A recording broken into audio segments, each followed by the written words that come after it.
विषय है। बहुत बहुत धन्यवाद सर। नहीं सर, अपने आप में बहुत ही सराहनीय प्रयास है सर का, और इसके लिए मैं बहुत बहुत आभार महसूस करता हूँ। और सर ने जो प्रयास किए हैं उसका लाभार्थी मैं खुद वहाँ से लाभान्वित हुआ हूँ। और उनका प्रयास, पवित्र उद्देश्य जो है वो मुझे, आज मैं बहुत काफ़ी थका हुआ था और मुझे आने के लिए सर का पवित्र उद्देश्य, कल सर से बात हुई और पवित्र क्लास में जाएंगे। मेरा सब्जेक्ट रहा है हिस्ट्री। तो अच्छा, इस पे आवाज़ ठीक है, ठीक है। सबसे पहले जब इतिहास के, प्राचीन इतिहास की जो आप बात करते हैं, उसके सामाजिक जीवन, आर्थिक जीवन और राजनीतिक जीवन में, तो आप जब देखेंगे कि सभी की सामाजिक स्थितियां हड़प्पा से लेकर वैदिक और लेकर राजपूत काल तक की सभी की स्थितियां सेम एज रहती हैं। स्थितियों में कोई, चाहे पारिवारिक ढांचा हो, चाहे समाज का ढांचा हो, पितृसत्तात्मक समाज, चाहे महिलाओं की स्थिति हो, चाहे शिक्षा व्यवस्था हो, चाहे वहाँ मनोरंजन के साधन हो, सभी सिमिलर सेम रहते हैं। और हम क्या करते हैं, बनाते बनाते सभी की अलग अलग आर्थिक और सामाजिक स्थितियां लिखते हैं, जबकि उसका कोई महत्व नहीं रह जाता। जब आप मेंस देते हैं तो टाइम आपके पास इतना ज़्यादा कम होता है कि आप उसको रिवीजन भी नहीं कर पाते हैं।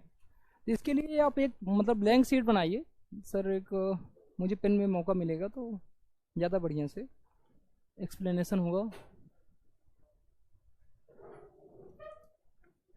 पेन आप मुझे बता दीजिएगा सर कैसे यूज करेंगे।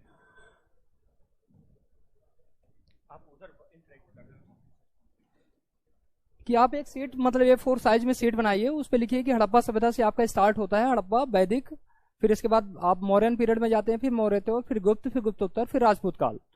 और आप एक सीट बनाइए सामाजिक जीवन की, उसके 3-3 पॉइंट रखिए कि हड़प्पा के सामाजिक जीवन में 3 स्पेसिफिक पॉइंट क्या है। उर्वरता की देवी की मूर्ति प्राप्त हुई है, तो उसको लिख दीजिए कि उर्वरता की देवी की जो मूर्ति प्राप्त हुई है वो मातृसत्ता का प्रतीक होती है। वो लिखेंगे तो आपके आंसर में एक प्रामाणिकता आएगी। जब आप वैदिक में जाते हैं, उस पर जो भी आपको मिलते हैं, चाहे पाणी व्यापारी मिलते हैं, चाहे वेकनाट सूदखोर मिलते हैं, जो आप प्री में पढ़ते हैं, रत्निन मिलते हैं आपको, 12 जो रत्निन होते हैं सभासद वगैरह। तो आप वहाँ से एक एक सीट बना के, मैं यहाँ बना के अभी आपको दिखा देता हूँ थोड़ा सा। ऐसे आर्थिक जीवन, सभी का आर्थिक जीवन कॉमन रहा है। वहाँ के ट्रेड चलेंगे, ट्रेड आयात निर्यात होगा, और आयात बाहरी से भी होगा, अंदर से भी होगा। आप एक सीट ऐसे कुछ कॉमन पॉइंट्स निकालिए। मेंस करने का आप मोटी मोटी नोट्स से मेंस नहीं निकाल सकते, और निकाल भी लेंगे तो रैंक के लिए आपको कुछ ना कुछ अलग करना पड़ेगा जो अन्य बच्चा नहीं करता है। इसके लिए सर कॉपी मुझे लिखने के लिए भी कुछ मिल जाएगा सर। सामाजिक, आर्थिक, राजनीतिक जीवन सर बहुत ज़्यादा तैयारी तो नहीं है, लेकिन तैयारी अब हो चुकी है।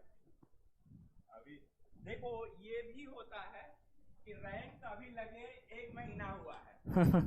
और जो मैं अभी बात कर रहा था बौद्धिक विनयशीलता की, जो विनम्र है उसकी तैयारी कभी नहीं होती है। वो 1 महीने के बाद में ही सब सारी चीजें भूल, ऐसा लगता है कि मैं क्या बताऊंगा, मैं क्या। और जो अपने एक उदंड तेवर में रहता है, उसको लगता है मुझे तो सब कुछ आता है, मैं क्या पढ़ने जाऊंगा। तो जब आप मेंस की परीक्षा देने जा रहे हैं, कोई परीक्षा देने जा रहे होगे, तो आपको हरदम ऐसा लगेगा यार मैं तो भूल गया हूँ, मैं क्या दूं। लेकिन वो जो आपका स्ट्रक्चर है, स्ट्रक्चरिंग करने का तरीका है, वो कभी नहीं भूलता है। और ये जो आज स्ट्रक्चर पे डिस्कस करने जा रहे हैं कि किसी, आप इंफॉर्मेशन भूलती रहेंगी लेकिन स्ट्रक्चर नहीं भूलेगा। स्ट्रक्चर की है, आज ये जो टॉपर है वो स्ट्रक्चर के टॉपर हैं, और इसी स्ट्रक्चर के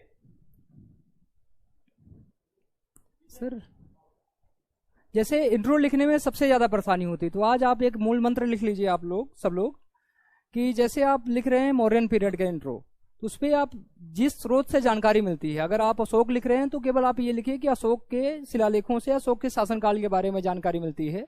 चंद्रगुप्त के बारे में लिख रहे हैं तो उस काल का जो स्रोत होगा, उस काल में जो साहित्य रचे गए होंगे। आप इंट्रोडक्शन के इतिहास में कॉमन पॉइंट रखिए। कहीं भी आपको इंट्रोडक्शन कुछ अलग नहीं बनाना है कि ये क्या काल रहा है, कैसा रहा है। एक बार इंट्रोडक्शन कई सारे तरीके होते हैं, एक बार उस काल का जो साहित्य रहा है, साहित्य को इंट्रोडक्शन में आप यूज करिए।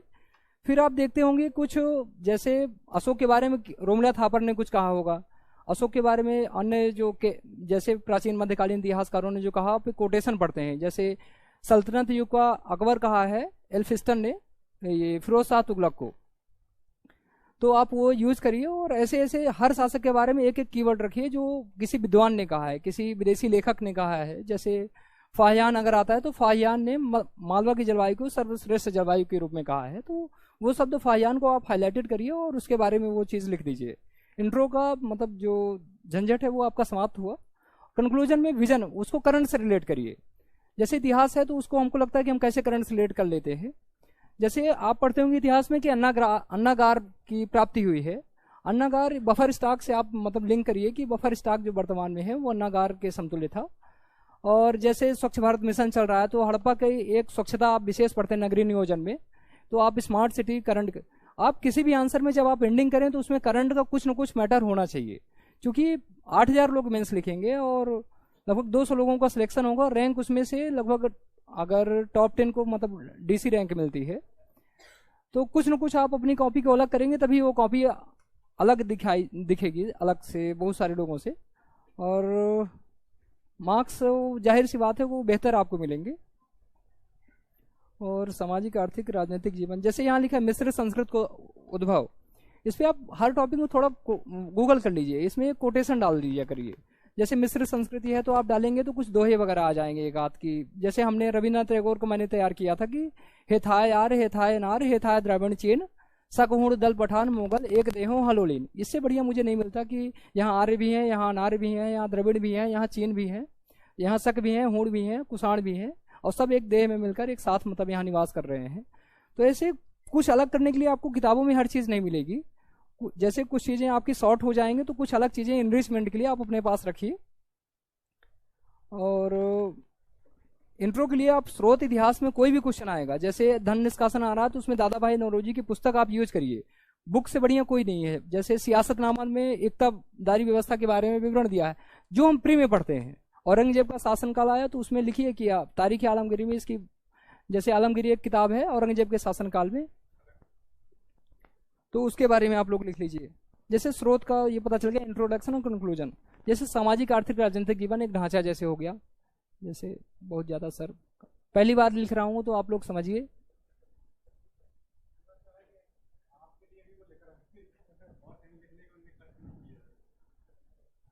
जैसे आप देखेंगे पूरे सब हर जगह समाज का ढांचा सेम रहता है, वो रहा है पितृसत्तात्मक, केवल अपवाद दो रहे हैं। एक सातवाहन समाज में हमको दिखता है मात्र सत्तात्मक समाज रहा है और एक ये। तो अब हर जगह सामाजिक आर्थिक राजनीतिक जीवन अलग से नहीं बनाइए, केवल एक पेज में ये ढांचा रखिए और एक फॉर्मेट रखिएगा, वहां अलग अलग लिख लीजिएगा कि इसके 2 पॉइंट स्पेशल क्या हैं। जैसे गुप्त काल में तो सती प्रथा है तो एरन अभिलेख से उसकी जानकारी मिलती है वो अलग, और जब आप एरन अभिलेख लिखिएगा ना तो उसको हाईलाइट कर दीजिएगा, इसको पता होगा कि इसने गुप्त काल का ही लिखा है। 2 पॉइंट उसका, बाकी ये स्ट्रक्चर एक सामान्य है। सर ये कभी लिखा नहीं तो इसके बारे में महिलाओं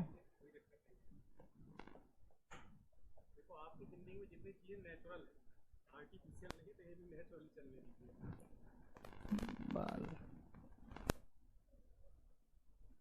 विधवा सती, ये आप इतना लिखेंगे ना वो कॉपी आपकी अल्टीमेट पूरी भर जाएगी। बाल विवाह उस टाइम पे शिक्षा, आप जो देख रहे हैं स्त्रियों की स्थिति जो आज वर्तमान में जो आपको दिख रही है, पूरी स्थितियों में आप वर्तमान की आप हड़प्पा से लेकर, हड़प्पा में थोड़ी बेहतर रहती है और वर्तमान तक वो स्थिति आप पूरी लिख दीजिए महिलाओं की। जो सामाजिक जीवन अगर 15 नंबर पे भी आएगा तो आपका यहाँ से कवरेज हो जाएगा। फिर एक शिक्षा व्यवस्था को बनाइए। ये क्या हो गया सर, समझ में नहीं आ रहा सर। ये एक शिक्षा व्यवस्था, एक मनोरंजन साधन, खान पान, बस आप इतना भी लिख देंगे और 2-2 पॉइंट अलग लिख देंगे ना तो आपकी कॉपी बहुत शानदार हो जाएगी। मैं आपको बता रहा हूं कि मेंस छोटे नोट्स कैसे हों।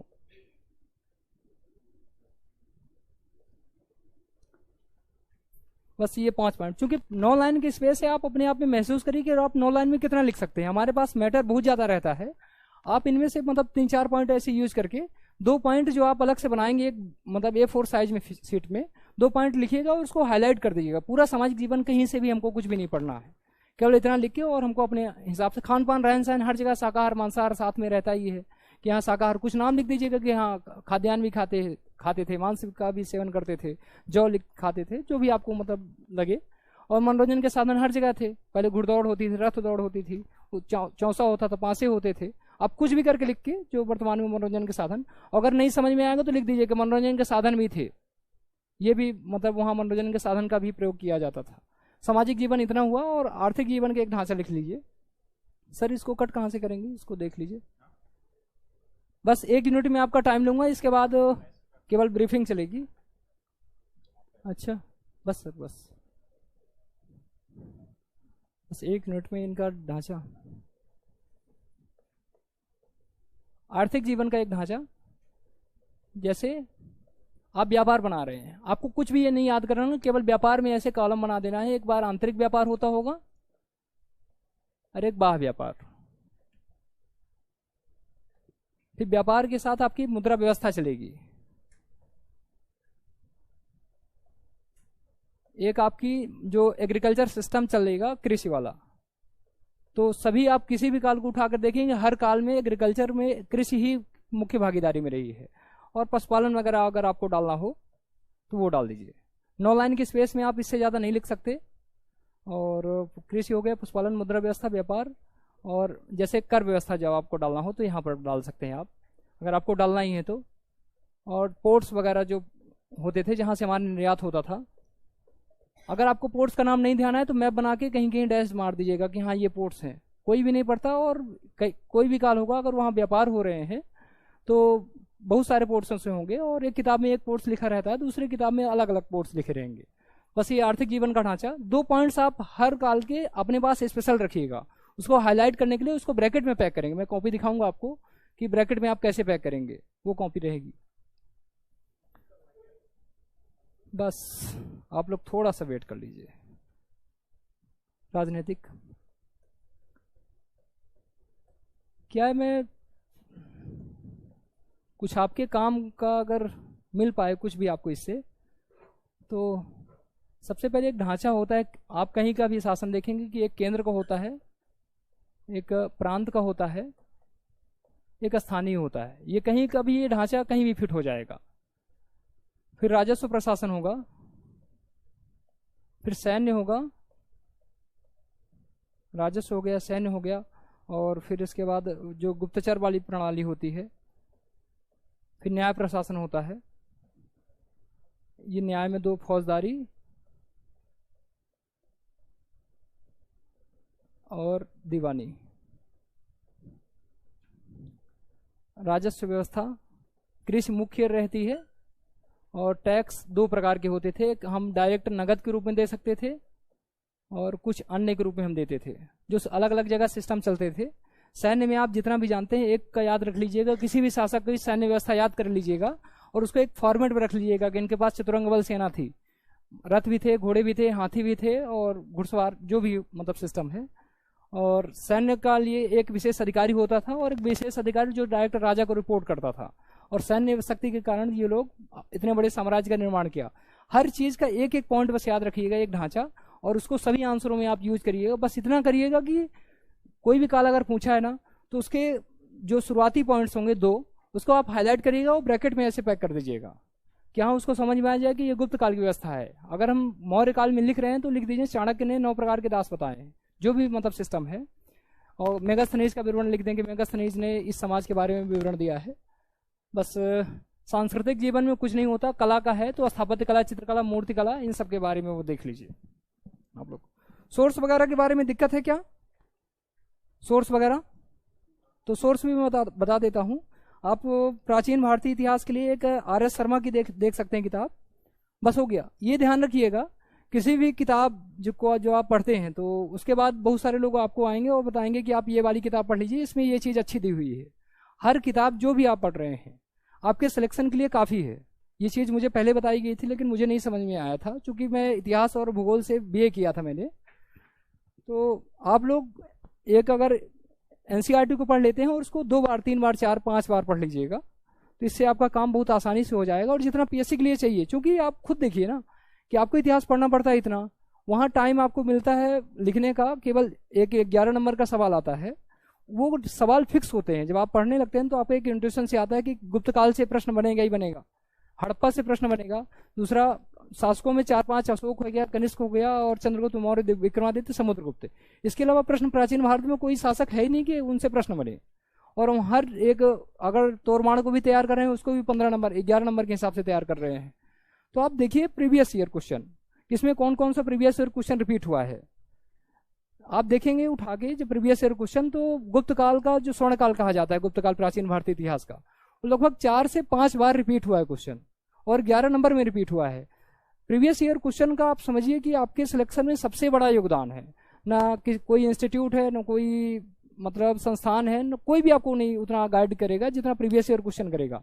आप प्रीवियस ईयर क्वेश्चन में ध्यान रखिए कि मध्य प्रदेश में पर्यटन एक टॉपिक दिया हुआ है, वो लगभग हर साल एमपीपीएससी ने पूछा है। तो आप मध्य प्रदेश के पर्यटन में कुछ अच्छा तैयार कर लीजिए कि उसका इंट्रोडक्शन हम ऐसे तैयार करेंगे, उसका कंक्लूजन ऐसे तैयार करेंगे, तो ज़्यादा बेहतर रहेगा। कॉपी पीछे हो गई ना, थोड़ा सा मैं इनको स्रोत बता दूं। और मध्यकालीन इतिहास के लिए फॉर्मेट सेम रहेगा। जैसे ब्रिटिश शासन का भारतीय अर्थव्यवस्था एवं समाज पर प्रभाव, ये एक पेज में आप इतना अच्छा रखिए और इतनी बार पढ़ लीजिए केवल एक पेज में, कि आपको एकदम मतलब इंट्यूशन से आपके निकले और बहुत फास्ट आप लिख लें। मेंस में गेम होता है आपकी राइटिंग स्पीड का, और राइटिंग स्पीड सीधा कनेक्टेड होती है आपको कितनी अच्छी चीजें कितनी तेजी से आपको याद आ रही हैं, आपने कितनी बार उनका रिवीजन किया है। तो एक पेज में पढ़िए और उसको बार बार रिवीजन करिए। नोट्स लगभग पतले बने होने का प्रॉफिट बता देता हूं। जब आपके नोट्स मोटे मोटे रहते हैं तो आपको पढ़ने की कभी भी इच्छा ही नहीं करेगी। जैसे प्राचीन भारतीय इतिहास का अगर आपको नोट्स मिल जाए कि ये वाली पूरी किताब पढ़नी है तो आपकी पढ़ने की इच्छा नहीं होगी। लेकिन जैसे मेरे पास सिलेबस रखा है, इतने ही पतले में मेरे पास प्राचीन भारतीय इतिहास का नोट्स हो, तो आप बड़े आसानी से और बहुत अच्छे बेहतर तरीके से पढ़ पाते हैं। और आपको इच्छा भी करेगी कि 1 घंटे में टहलने जा रहा हूं तो पूरा प्राचीन भारतीय इतिहास एक बार देख लेता हूं, तो रिवीजन रिकॉल आ जाता है। तो लगभग ये पूरा ये टॉपिक हो गया। जैसे आदिवासी विद्रोह हो गए और किसान विद्रोह, इनके सभी में सेम सिमिलर कारण होंगे। कोई भी एक विद्रोह का आप कारण लिखिएगा और सभी के कारण को कॉमन में मिक्सअप कर दीजिएगा, एक बस कारण उसका लिख लीजिएगा जो उसका स्पेशल होगा। आपको हर विद्रोह के, चूंकि लगभग 50 विद्रोह हुए होंगे और आप 50 के कारण याद नहीं रख सकते। अगर आप याद भी करेंगे तो एक सब्जेक्ट का आप याद करेंगे। जब सिलेबस कंपाइलेशन होगा, अगर आपको समझ में आ रहा है कि मैं तो याद कर लूंगा, मैं सब कर लूंगा, जब आप मेंस देने जाते हैं तो हर चीज़ साइड में हो जाती हैं। ये चीज़ अगर आप अभी बैठा लो तो ये बेहतर, नहीं तो बाद में जब मेंस लिखेंगे, या कि कोई लिखा है अभी मेंस लिखे ना, तो आप लोग को पता चल रहा होगा कि कैसी फीलिंग आती है जब आप मेंस में जाते हैं। शॉर्ट नोट्स की इंपॉर्टेंस वहां पर पता चलती है। तो जैसे भारतीय पुनर्जागरण है, तो पुनर्जागरण के एक थीम बनाइए ना आपके। पुनर्जागरण के जो विचारक होंगे, जैसे राजा राम मोहन राय हैं, तो क्या कहेंगे, सामाजिक जीवन का एक मतलब बताइए कि जितनी भी कुप्रथाएं होंगी उनका सबका विरोध करेंगे, हिंदू मुस्लिम में एकता का प्रयास करेंगे। अब आप कुप्रथाओं का नाम लिख दीजिए कि सती प्रथा का विरोध किया, अस्पृश्यता का विरोध किया, विधवा पुनर्विवाह का समर्थन किया, बालिका शिक्षा का, जो शिशु हत्या जो होती थी उसका, वो सभी में आप दे दीजिए, सभी में मतलब लिख दीजिए। इतना ज्यादा ये नहीं करिए कि राजा राम मोहन राय में आप अलग लिख रहे हैं और ईश्वर चंद्र विद्यासागर में अलग लिख रहे हैं और दयानंद सरस्वती में अलग लिख रहे हैं। बस हर एक विचारक के 4 पॉइंट जो उसको यूनिक बनाते हैं। जैसे अगर आप दयानंद सरस्वती का क्वेश्चन अटेम्प्ट कर रहे हैं तो उसकी किताब एक सत्यार्थ प्रकाश, और दूसरा वेदों की लौटो का नारा उन्होंने दिया। ऐसी चीज जो दयानंद सरस्वती को दयानंद सरस्वती बनाती है, यूनिक पॉइंट उनका, वो 5 पॉइंट बस आप लिखे और एक पेज में पूरा पुनर्जागरण वाला टॉपिक कंप्लीट करिए। सभी आंदोलन होंगे, उनके कारण सिमिलर होंगे, एक अल्पकालिक कारण होंगे, एक दीर्घकालिक कारण होंगे। दीर्घकालिक कारण सबके सिमिलर होंगे। आप किसी भी एक टॉपिक का करिए कि धन निष्कासन, अकाल, गरीबी, अंग्रेजों की शोषणकारी नीति, भू राजस्व व्यवस्था बहुत ज्यादा कठोर थी, रैयतवाड़ी जो महलवाड़ी व्यवस्थाएं थी।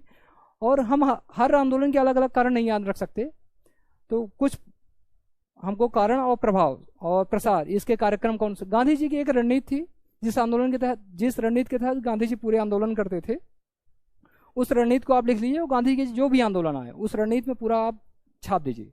कोई भी एक लिखिएगा और उसका फॉर्मेट बना लीजिएगा ऐसे, तो आपकी इतिहास की नोट्स लगभग 40 या 50 पेज में हो जाएंगी। देखिए, नोट्स छोटे बनाने का मतलब ये नहीं कि आप नहीं लिख रहे हैं कोई चीज़ें, आप लिखेंगे पूरी चीज़ें, लेकिन उसको बेहतर तरीके से प्रेजेंट करेंगे। मुझे बताने में जो बहुत सारे लोग हैं तो बताने में थोड़ा सा वो भी लग रहा है कि आप लोग कॉमन रहती है ना, कि जैसे उस युग में या उस काल में जो लोग कॉमन रहते तो उनके मैक्सिमम पॉइंट भी कॉमन ही रहते हैं। बिल्कुल। नंदन यही बोल रहे हैं कि आप अलग अलग, मतलब जैसे आप थिंकर्स पढ़ रहे हो तो सबके लिए अलग अलग मेहनत मत करो। अगर वो एक ही टाइम के हैं, टाइम पीरियड के हैं, तो आप क्या करो, उनके जैसे उन्होंने बोला कि उनके प्रसिद्ध होने के लिए जिन्होंने दयानंद सरस्वती किस कारण से, भाई पढ़ने के लिए तो बहुत सारा है यार, मतलब कितनी किताबें जितनी आप जिंदगी में पढ़ोगे, और चेक करने में भी यही असर आता है। अगर आप देखोगे तो चेक करने वाले को अगर वो कारण ही मिलते हैं जो मेन जो बोल रहे हैं, बिल्कुल तो नंबर ज्यादा मिलते हैं। जो उनका कहने का जो था, आपको बताने का था, मतलब मैंने कहा एक यूनिट 4 का एक टॉपिक है मध्य प्रदेश में स्वतंत्रता आंदोलन।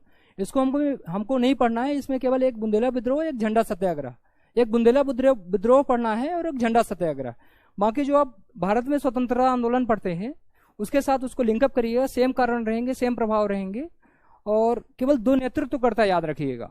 जैसे मध्य प्रदेश में खिलाफत आंदोलन तो किन्होंने नेतृत्व किया, तो आप पीटी में फैक्ट के रूप में पढ़ते हैं, और मध्य प्रदेश में असहयोग आंदोलन तो पीटी में फैक्ट के रूप में उसको पढ़ते हैं कि प्रभाकर डुंडी राजा जटार ने किया था। खिलाफत आंदोलन का गफ्फार कुछ किया था। ऐसे सविनय अवज्ञा आंदोलन का दुर्गा शंकर मेहता, सेठ गोविंदास, सुभद्रा कुमारी चौहान, ऐसे 4-5 जो थिंकर होंगे और जो आंदोलनकारी होंगे उनके नाम रखिए, बस उनके नाम बस लिखिए। कार्यक्रम सेम रहेंगे, कारण सेम रहेंगे, और उसका इफेक्ट भी सेम रहेगा। जैसे प्राचीन काल से आधुनिक काल तक विभिन्न प्रारूपों में साहित्य, पर्व, कला, वास्तुकला के पक्ष, ये कुछ नहीं जो आप पीटी में पढ़ते हैं उसको काट के चिपका लीजिएगा। बस एक इंट्रोडक्शन तैयार कर लीजिए कि मध्य प्रदेश कैसा है, अजब है मध्य प्रदेश, गजब है मध्य। कुछ देखिए अपने आंसर कॉपी में दूसरे से अलग करने के लिए, कुछ जैसे अतुल्य भारत के हृदय के रूप में प्रसिद्ध है मध्य प्रदेश, कुछ भी ऐसा यूनिक पॉइंट आप जरूर डाल के आइएगा उस पर। रियासतों में छोटे छोटे शासकों को हमको एक भी नहीं पढ़ना है। जो जैसे होलकर रियासत किसके कारण फेमस है, अहिल्याबाई के कारण, तुकोजीराव होलकर के कारण। तो 2 के अलावा हमको तीसरा कुछ भी नहीं पढ़ना है, बस शासकों का नाम याद रखना है कि ये शासक इस रियासत से था, और सभी शासकों की आर्थिक, सामाजिक, राजनीतिक व्यवस्थाएं सेम रहती हैं। उसकी सामाजिक व्यवस्था सेम रहेगी। वो आप खुद सोचिए अपने दिमाग से, कोई राज कर रहा है किसी शासन में तो उसकी कुछ न कुछ मुद्रा व्यवस्था होगी, उसके कुछ कुछ सामाजिक व्यवस्थाएं होंगी, उसके कुछ न कुछ आर्थिक व्यवस्थाएं होंगी, और राजनीतिक व्यवस्था में वो केंद्र, प्रांत और स्थानीय स्वशासन होगा, और गुप्तचर व्यवस्था, सैन्य व्यवस्था, वो सब आप छाप दीजिएगा। आप मूल्यांकन एक विद्याधर का भी 15 नंबर में कर सकते हैं, 11 नंबर अब आ गया है, 11 नंबर में आप कर सकते हैं। तो हर शासक के बारे में अलग अलग नहीं, केवल 2-2 पॉइंट में रखिएगा। रियासत एक पेज में आपकी कंप्लीट हो जाए, बस आप नाम लिख लीजिएगा कि ये शासक इस रियासत से है। जैसे कुछ की टर्म बना लीजिए कि शाह अगर नाम आ जाए तो ये गोंडवाना रियासत का ही होगा। हम नहीं पढ़ सकते इतना और नहीं याद रख सकते, हमारे दिमाग में लिमिटेड फैक्ट जाएंगे। और अगर आपको लग रहा है कि आप रियासत को पूरा पढ़ लेंगे तो ऐसे मध्य प्रदेश में लगभग 40-45 यूनिटें हैं, और जब आप जाएंगे लास्ट में सिलेबस तो पूरा कंपाइलेशन नहीं हो पाएगा आपसे। एक जो बाद की दिक्कत जाने वाली वो बता रहा हूं मैं, बाकी तो आप लोग करेंगे ही। पेपर ये आंदोलन जो रियासतें हैं उसका मैंने बता दिया है। अब आप आइए, रियासतों में एक चीज करिएगा, वही इंट्रो के लिए किताब, संग्राम शाह अगर क्वेश्चन आ गए तो संग्राम शाह के बारे में कौन सी किताब से जानकारी मिलती है। आप गोंडवाना रियासत पढ़ते हैं तो हर जगह रामनगर का अभिलेख आता है। कोई भी शासक आ जाए इसके बारे में जानकारी हमको इससे मिलती है। कोई एक आध दोहा जब आप किताब पढ़ेंगे तो आपको 20 में मिल जाएंगे, उन दोहों को काट लीजिएगा और यूज कर लीजिएगा। जैसे अगर कोई तुलना करती है, जैसे फ्रांस के जोन ऑफ आर्क से तुलना दुर्गावती की होती है, कुछ ऐसे शब्द जो परीक्षक को प्रसन्न करते हैं। जैसे आप लिखते हैं कि गुप्त काल को यूनान में जैसे पेरिक्लिन युग को कहा जाता है, वैसे भारतीय इतिहास में गुप्त काल की तुलना यूनान के पेरिक्लिन युग से की गई है। तो ज्यादा बेहतर आपको आंसर को देखने में मिलेगा प्रेजेंटेशन। विश्व को भूगोल देख लीजिए आप एक बार कि पर्वत, पठार, मैदान, नदियां, झीलें, हिमनद, बस एक पेज बनाइएगा और पर्वतों के बारे में केवल एक पेज में पर्वत के क्या प्रकार हैं, पर्वत की उत्पत्ति से संबंधित सिद्धांत क्या है और पर्वत का इंपॉर्टेंस क्या है, बस। इसके अलावा और आपको कुछ, यही सेम हर घटनाओं में करना है। ये इतनी छोटी यूनिट दिखती है लेकिन आपको लग रहा होगा कि इससे कैसे छोटे छोटे करके कैसे कोई नंबर पा सकता है, लेकिन ये राज है कि चक्रवात आपको लिखा है तो चक्रवात से ही क्वेश्चन आएगा। जब मैं मेंस दे रहा तो चक्रवात में आया था कि उष्णकटिबंधीय चक्रवात की उत्पत्ति के क्या कारण है, अगर आप लोगों ने कोई दिया होगा तो ये सीधा सिलेबस। ये चीज ध्यान रखिए कि सिलेबस के एक एक पॉइंट अगर आपके कवर हैं और उसके शॉर्ट नोट्स बने हैं तो आपको सिलेक्शन से कोई नहीं रोक सकता। रैंक का सवाल अलग है, सिलेक्शन से आपको कोई भी नहीं रोक सकता। इंटरव्यू कॉल केवल पेपर कंप्लीशन पे आती है। अगर आपने सही ढंग से अगर आपने पेपर कंप्लीट कर दिया है, मेंस में सबसे बड़ा पॉइंट होता है पेपर कंप्लीशन। पेपर कंप्लीट ही नहीं कर पाते, बहुत राइटिंग की तो बात बहुत दूर है, वो ऐसे खड़े रहते हैं, बैठे रहते हैं। क्लास में मैं देखता था बहुत सारे लोगों को। तो आप हर पॉइंट के सिलेबस को ऐसे तैयार रखिए। कुछ नई चीजें जैसे आप जल प्रबंधन और आपदा प्रबंधन में देखते हैं, इनमें आप डाटा सीट बनाइए। एक जल प्रबंधन के लिए नीति आयोग ने क्या बोला है और जैसे रहीमन पानी राखी बिन पानी सब सुन, ऐसे ऐसे मतलब कोटेशन वगैरह का इंटरनेट का भरपूर उपयोग करिए, किसी नोट्स के हवाले नहीं रहिए। और एक चीज़ मैं बताने वाला था, भूल गया, आप पीटी के लिए फैक्ट पढ़ते हैं, पूरा करंट अफेयर्स तैयार करते हैं, एमपी का भी इंडिया का भी, फिर हम उस करंट अफेयर्स के बुकलेट को फेंक देते हैं।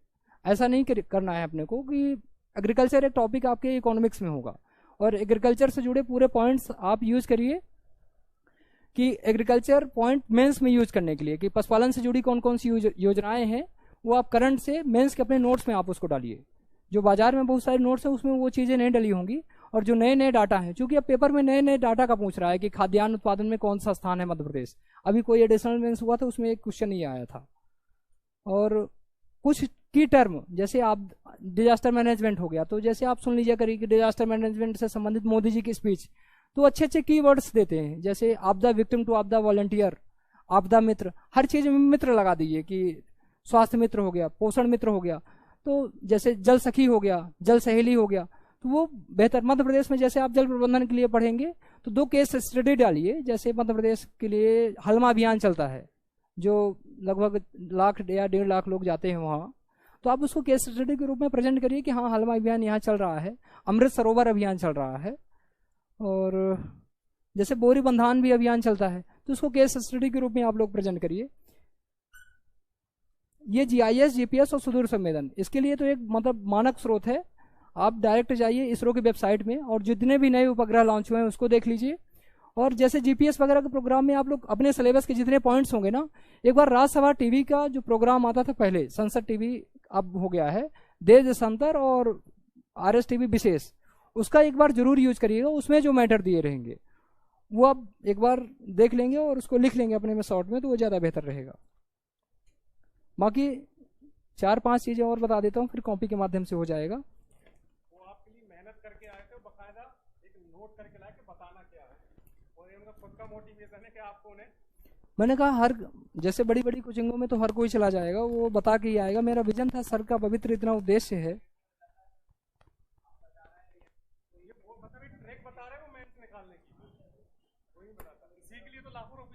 अरे सर क्या बताऊं मैं, तो मेंस के लिए ध्यान रखिए कि लॉन्ग नोट्स आपके पास एक रहे, मतलब कि आप उसको जब कभी भी आप शॉर्ट नोट्स भूल जाएं तो लॉन्ग नोट्स आपके पास एक रहे, फिर सिनॉप्सिस रहे।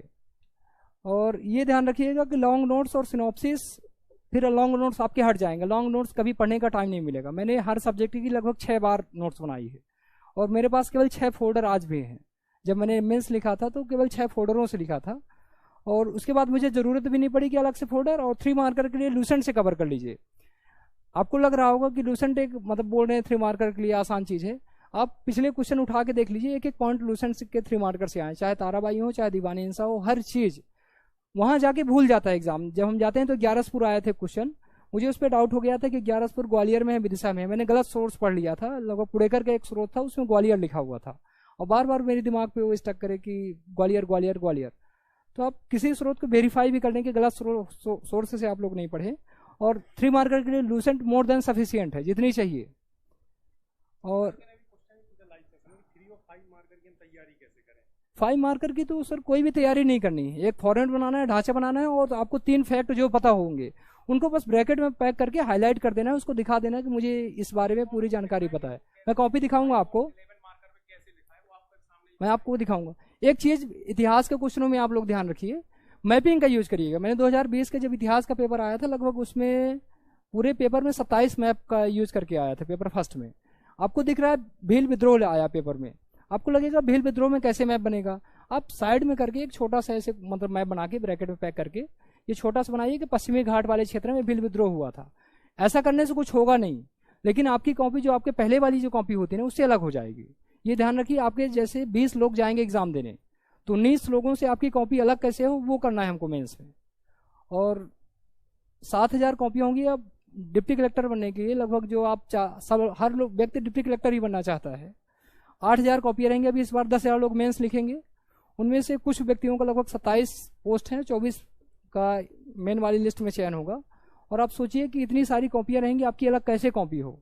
इंटरव्यू को गेम मुझे नहीं पता कि इंटरव्यू में क्या होता है, मुझे मेंस के बारे में आइडिया है कि मेंस में आप ये करेंगे तो मेंस को ही आप इतना अच्छा कर लीजिए ना। 87% जो आपके हाथ में सिलेबस है उसको आप बहुत अच्छे से कर लीजिए। मैपिंग का जरूर प्रयोग करिए। जैसे अकबर आ रहा है तो अकबर का कार्य क्षेत्र आप दिखा दीजिए, अकबर की विजय बयान लिखिए नहीं, आप वहाँ बना दीजिए कि मेवाड़ विजय ये है तो मेवाड़ यहाँ स्थान है, मारवाड़ यहाँ है, गोंडवाना यहाँ ये वाला क्षेत्र है, सिंध यहाँ है, काबुल यहाँ है, साइड में दिखा देंगे तो उसको पढ़ने में आसानी रहेगी। उसको हर कॉपी के लिए बराबर पैसे मिल रहे हैं, और जो इंटरव्यू भी लेते हैं वो कॉलेज के प्रोफेसर होते हैं। जैसे मेरा इंटरव्यू मेरी कॉलेज के प्रोफेसर ने लिया था, मुझे उसने कभी देखा भी नहीं था तो इसलिए परिचय भी नहीं हुआ था, लेकिन मेरा इंटरव्यू मेरी कॉलेज के 2 प्रोफेसरों ने लिया था। बोर्ड तो मरगाम सर का था, उनको पता भी नहीं कि मैं उनके कॉलेज का स्टूडेंट हूँ, और कॉपीज सब यहाँ के मतलब प्रोफेसर ही चेक करते हैं वहाँ जो भी रहते हैं। क्या है, नंदन से ये डिस्कशन हो रहा था कि जैसे इंदौर वगैरह में देखते हैं जहाँ 2-2 हज़ार बच्चे एक से नोट्स बना के एक साल लिख रहे हैं, तो जो एवरेज मार्किंग की समस्या आ रही ना, कुछ तो आपको एक्स्ट्रा दिखाना पड़ेगा, कुछ न कुछ अलग दिखाना पड़ेगा सर। पिछली कॉपी से कैसे नई कॉपी अलग होगी, वो ऐसे होगी जैसे आपने थोड़ी सी मैपिंग कर दी। तो क्या है कि अपन जब एक एक टाइप के नोट्स पढ़ते हैं ना तो नंबर भी वैसी टाइप के कॉमन टाइप के मिलते हैं। जैसे आप लोग बना रहे हैं भक्ति आंदोलन, विजयनगर साम्राज्य से कोई सा भी क्वेश्चन आया है, कृष्णदेव राय, आप क्षेत्र बना दीजिए ना कि ये कृष्णदेव राय का क्षेत्र है, कुछ नहीं मैपिंग बना दीजिए, छोटा सा क्षेत्र, एग्जैक्ट लोकेशन बताने की भी जरूरत नहीं, इतना मैप इतना छोटा आप मैप बनाएंगे उसमें कितना दिखा पाएंगे, डैश डैश डैश करिए ये कृष्णदेव राय का क्षेत्र है। फिर इसके बाद आप अपने आंसर को करंट अफेयर्स से जरूर लिंक करें, इतना ज़्यादा अपडेटेड रहें, उसको करंट से आप डाल के उसको ब्रैकेट में पैक कर दीजिए। एक क्वेश्चन में अगर आप ऐसा करते हैं तो परीक्षा के माइंडसेट में ये प्रभाव पड़ता है। अगर 2-3 क्वेश्चन में आपने ऐसा कर दिया, माइंडसेट अच्छा बनता है कि बच्चा करंट से अपडेट है, तो आपके जो कॉपी चेक करेगा तो उसमें उदारता बढ़तेगा कि हाँ ये बच्चा करंट से लिंकेज कर रहा है। आप बेशक 1-2 में कर रहे हैं लेकिन पॉइंट्स उसके दिमाग में बहुत लंबे समय तक वो चीज़ रहती है। निष्कर्ष पॉजिटिव डायरेक्शन पर डालिए, और विजन जैसे आप लोग पढ़ते हैं तो हर क्वेश्चन के निष्कर्ष में एक पॉइंट आएगा। जैसे मोदी जी कहते हैं कि हम इंडिया @100 में प्रवेश कर रहे हैं, विकसित भारत का सपना है, आत्मनिर्भर भारत का सपना है, हम भारत को विश्व गुरु बनाएंगे, हम भारत को जगत गुरु बनाएंगे, हम सस्टेनेबल लिविंग को बढ़ावा दे रहे हैं, मिशन लाइफ चला रहे हैं। तो ऐसे 10 वोकल फॉर लोग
सेक्शनल, और आपको अलग अलग प्रशासनिक शब्दावली एक टॉपिक आता है आपके सिलेबस में, वो पूरा प्रीवियस ईयर क्वेश्चन से आ जाता है। अगर नहीं भी आता तो वो किसी से आता नहीं है अगर कोई अलग सा आ गया, और अगर आएगा तो लगभग 200 प्रीवियस की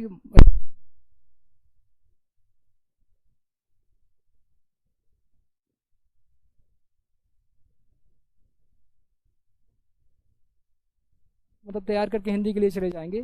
कोई भी किताब नहीं पढ़नी है, अलग से कुछ भी नहीं करिए। मैंने पढ़ी थी लेकिन हिंदी में उतना उपयोगफुल है ही नहीं।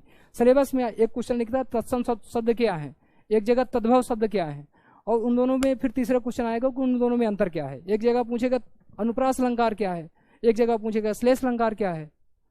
तो प्रीवियस और सिलेबस का एक एक पॉइंट आपको बहुत अच्छे से रटा होना चाहिए। और प्रीवियस क्वेश्चन स्पेशल, हाँ पेपर 3 जो सबसे ज़्यादा चुनौतीपूर्ण है, पेपर 3 एक बार बता देता हूँ। पेपर 3 के लिए जो जैसा 2020 का पेपर आया था, वो आप लोगों को उससे मतलब भ्रमित होने की जरूरत नहीं कि ऐसा पेपर आएगा। अगर ऐसा पेपर आता है तो किसी का भी सिलेक्शन नहीं होगा। ऐसा पेपर आया तो उसमें कट ऑफ बहुत ज़्यादा कम गई है। आप देखेंगे कि मेंस की जो कट ऑफ है, जो रैंक फर्स्ट होंगे उनके भी बहुत ज़्यादा कम नंबर आ गए हैं। एक दशक में सबसे कम है। पहले 917 नंबर में मेंस टॉप होता था, अब मेंस टॉप 808 नंबर पे गया है। लगभग 100 नंबर की गिरावट आई है। और जैसे आप लोगों को लग रहा होगा कि इसने कुछ अलग किया होगा कि मेंस में अच्छे नंबर लाए और हर पेपर में, मैं बता दूं कि लगभग 3 मार्कर में मेरे से 9 3 मार्कर 15 नंबर में से नहीं बने थे, बने ही नहीं थे। मैंने उनको ब्लैंक छोड़ के आ गया था। शुरुआत के लगातार 6 3 मार्कर बने ही नहीं, मतलब मुझे कभी सुना नहीं था कि ये क्या क्वेश्चन पूछ लिया। और 5 मार्करों में लगभग 4 या 5 5 मार्कर नहीं बने थे जो 5 मार्कर में है। BSc थ्योरी किसी से भी नहीं बनी थी। जो क्वेश्चन आपने नहीं पढ़ा है या कि आप अगर एक किताब को फॉलो कर रहे हैं, वो किसी से भी नहीं आते और आपके सिलेक्शन में उनका इफेक्ट 0 होता है। जैसे 2020 का जब पेपर बहुत कठिन आया था तो उसका आप कट ऑफ देखेंगे तो 70 नंबर गया था, और 21 में देखेंगे आसान आया तो उसका कट ऑफ 97 में 77 गया था। तो कट ऑफ में अंतर पैदा कर देगा। आप ये ध्यान रखें कि कठिन क्वेश्चनों से आपका सिलेक्शन नहीं होता। ये मन में, जैसे हम PT जो कोई पास कर चुके हैं उनमें ये फीलिंग आती होगी कि मैं सरल क्वेश्चन को गलत नहीं करूंगा तो मेरा सिलेक्शन हो जाएगा। मेंस में ये चीज़ें ध्यान रखिए कि अगर आपके पास शॉर्ट नोट्स हैं और सिलेबस कंप्लीट है, प्रीवियस ईयर क्वेश्चन सब कंप्लीट है, तो आपका सिलेक्शन कतई नहीं रुकेगा। और पेपर 3 के लिए मैथ्स, मतलब अगर आप तैयारी कर रहे हैं, फिजिक्स और केमिस्ट्री का कोई भरोसा नहीं होता, जो हमारे साथ होती है मैथ्स होती है। तो मैथ्स को आप बहुत बेहतर तरीके से बना के रखें। मैथ्स से जितनी बेहतर रहेगी उतना बढ़िया आपके लिए रहेगा। और 30 में 30 आ सकते हैं। आप ये समझिए कि जैसे फिजिक्स का आपने क्वेश्चन अटेम्प्ट किया और इतनी मोटी मोटी किताबें पढ़ी, उसको आप अटेम्प्ट करेंगे तो लगभग 17 नंबर आपको मिलेंगे अगर पूरा अटेम्प्ट किया तो, और पढ़ने में इतना ज़्यादा टाइम वेस्ट हुआ। तो मैथ्स के लिए आप अगर एक क्वेश्चन बनता हुआ क्वेश्चन कुर्बान भी कर देंगे तो चलेगा। 2.5 नंबर से ज़्यादा 5 नंबर में क्वेश्चनों में टीचर नहीं देते हैं। 2.5 नंबर मतलब किसी में 2 नंबर दे दिए, किसी में 2.5 नंबर। मैथ्स में अगर आप अटेम्प्ट करते तो 5 में 5 मिलते हैं, 11 में 11 मिलते हैं, ऐसे 3 में 3 मिलते हैं। तो मैथ्स को पावर बनाइए और जो छोटी छोटी यूनिटें हैं, बायोलॉजी के क्वेश्चन आसान आते हैं तो उसको आसान करिए। कठिन पेपर आएगा तो आप घबराइए नहीं कि कठिन पेपर आ गया तो किसी से भी नहीं बनेगा। कठिन पेपर किसी से नहीं आता, कंपटीशन में आपका रोल 0 होता है किसी भी कठिन पेपर में। इथिक्स इस बार आई थी, कोई मनोवृत्ति से संबंधित सिद्धांत पूछा था हाइडर और फिस्टिंगर का, नहीं आता। और नहीं आता तो आप उसमें परेशान होने की ज़रूरत नहीं है, वो किसी से भी नहीं आएगा। और हमको किसी सब्जेक्ट का व्याख्याता बनना है। आप हर कॉपी में, मान लीजिए किसी आपके दोस्त से बन गया, उससे हर पेपर फर्स्ट में बिगड़ सकता है ना, पेपर सेकंड बिगड़ सकता है। ऐसे 6 पेपर हैं, 6 पेपर में टोटल 9 पार्ट्स होते हैं। उससे एक पार्ट बेहतर बन गया है, हो सकता है आपसे 8 पार्ट बेहतर बने हों और एक पार्ट आपका बिगड़ा हो। तो मेंस के लिए ध्यान रखिए, परफेक्शन पे नहीं जाइएगा, मतलब जर्नल पे जाइए और उसको करंट अफेयर से लिंक करके कुछ कीवर्ड्स बना लीजिए आप अपने पास 10, उस कीवर्ड्स का हर जगह प्रयोग करिए। वो कीवर्ड्स आपको कहाँ से मिलेंगे? स्रोत बता दिया, राज्यसभा टीवी, मोदी जी के भाषण, जो मोदी जी अपनी मन की बात में बोलते हैं कि हम ये करेंगे ये करेंगे। और कोई भी टॉपिक डालिए, आप जल प्रबंधन पढ़ रहे हैं तो मोदी जी की स्पीच देख लीजिए बस एक बार। जल प्रबंधन आपने पढ़ा तो 15 मिनट की मोदी जी की एक बार स्पीच देखिएगा और उसको अपने आंसर में प्रयोग कीजिएगा। वो स्पीच तैयार करने के लिए बड़े बड़े सचिव लगे रहते हैं और जब वो बना के देते हैं तो आप उसका उपयोग करिए। और मेरी तरफ से कुछ चीज़ें हैं, लास्ट टाइम पे उसको बोलूँगा। पहले कॉपीज दिखा दूँ, बहुत शानदार कॉपी तो नहीं है लेकिन आप लोग देख लीजिए, अगर एक बार थोड़ा सा भी आपको अगर प्रॉफिट मिले।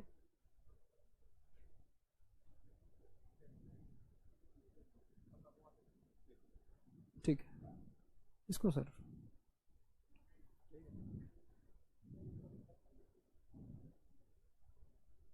देखिए, अंडरलाइनिंग आपकी आंसर कॉपी में बहुत ज़्यादा इंपॉर्टेंस होती है। अगर आप अंडरलाइन नहीं करेंगे तो कॉपी जर्नलाइज में चेक होगी और बहुत आप लिख के भी आएंगे तो नंबर मिलने के चांसेस बहुत कम रहेंगे। इसको कैसे है सर?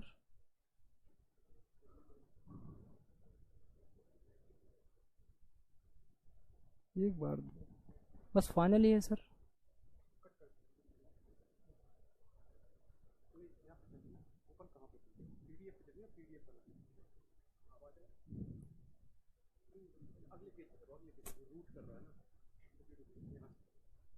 ठीक है ठीक है ठीक है ठीक है।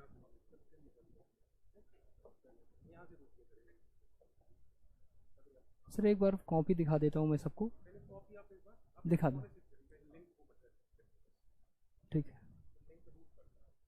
जैसे आप लोग एक बार क्वेश्चन देखिए, पीएम पोषण योजना आई है, ये इसकी मैंने लिखी कि शुरुआत इस तारीख की हुई है। अगर आपको तारीख नहीं क्लियर है तो तारीख लिखने की जरूरत नहीं, मुझे याद था इसलिए लिख दिया।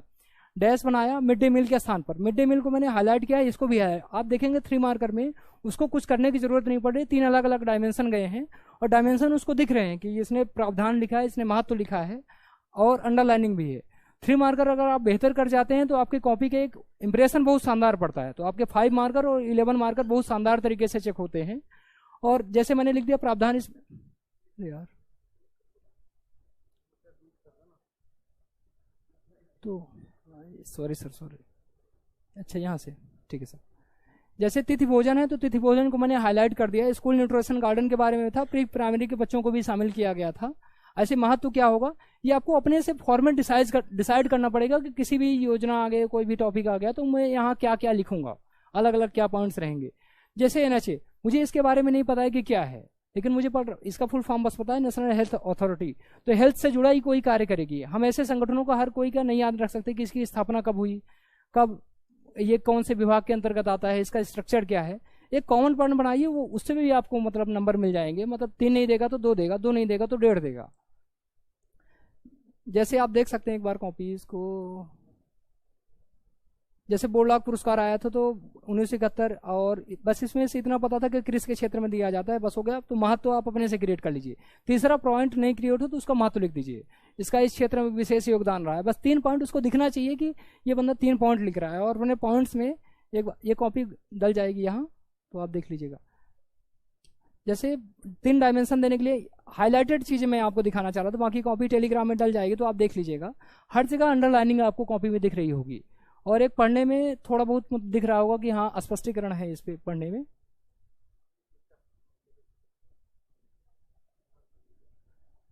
प्रधानमंत्री जीवन योजना, एक बार आप देख लीजिए, पेन का यूज, बस हो गया। एक बार कॉपी में इनको दिखा दूं, हर जगह आपको अंडरलाइनिंग दिख रही है ना, और मतलब बिल्कुल स्पष्ट दिख रहा है कि बस ये ब्रैकेट को आप जरूर ध्यान रखिए। उद्देश्य आप लिख रहे हैं, आप लिखेंगे उद्देश्य, लेकिन उसको पता तो नहीं ना कि उद्देश्य आपने लिखा है, उसको हाईलाइट करिए। ऐसे कॉपी में कॉपी चेक होती है, जैसे अलग दिख रहा है ना, उद्देश्य लिखा है, महत्व लिख रहा है, तो आप उसको हाईलाइट करिएगा और बीच बीच में अंडरलाइनिंग का उपयोग करिए, वो ज्यादा बेहतर रहेगा।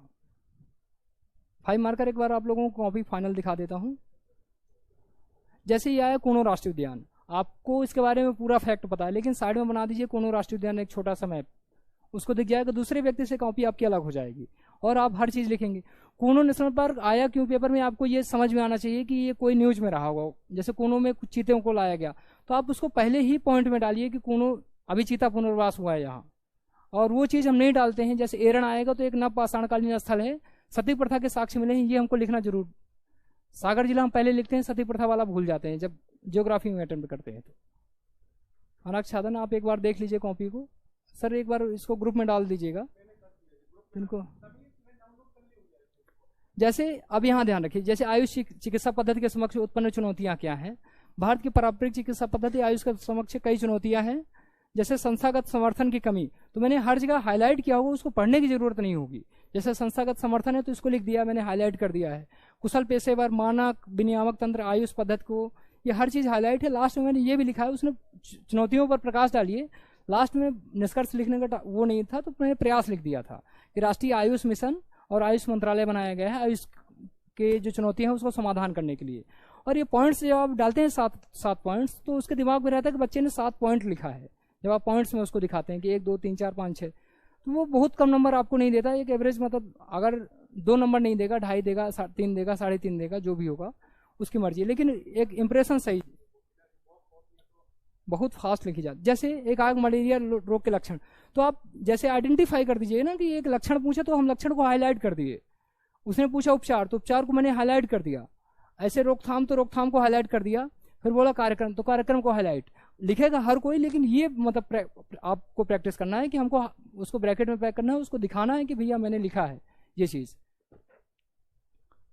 बहुत सारे लोग ऐसे होंगे जिनको समझ में नहीं आ रहा होगा, इसके लिए क्षमा चाहता हूं, लेकिन जिन्होंने मेंस लिखा होगा एक न एक बार, और या कि टेस्ट सीरीज कहीं अटेम्प्ट करी होगी, उसको जरूर समझ में आ रहा होगा कि ये क्या चीज है। अगर अभी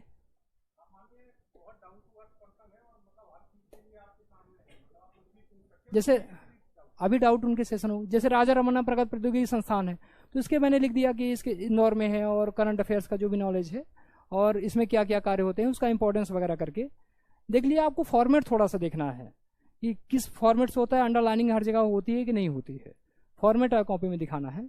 जैसे अंतर पूछ दिया तो अंतर में सीधा आप बनाइए कि एक सारणी बनाइए और उसके बारे में पॉइंट्स टू पॉइंट्स देख लीजिए।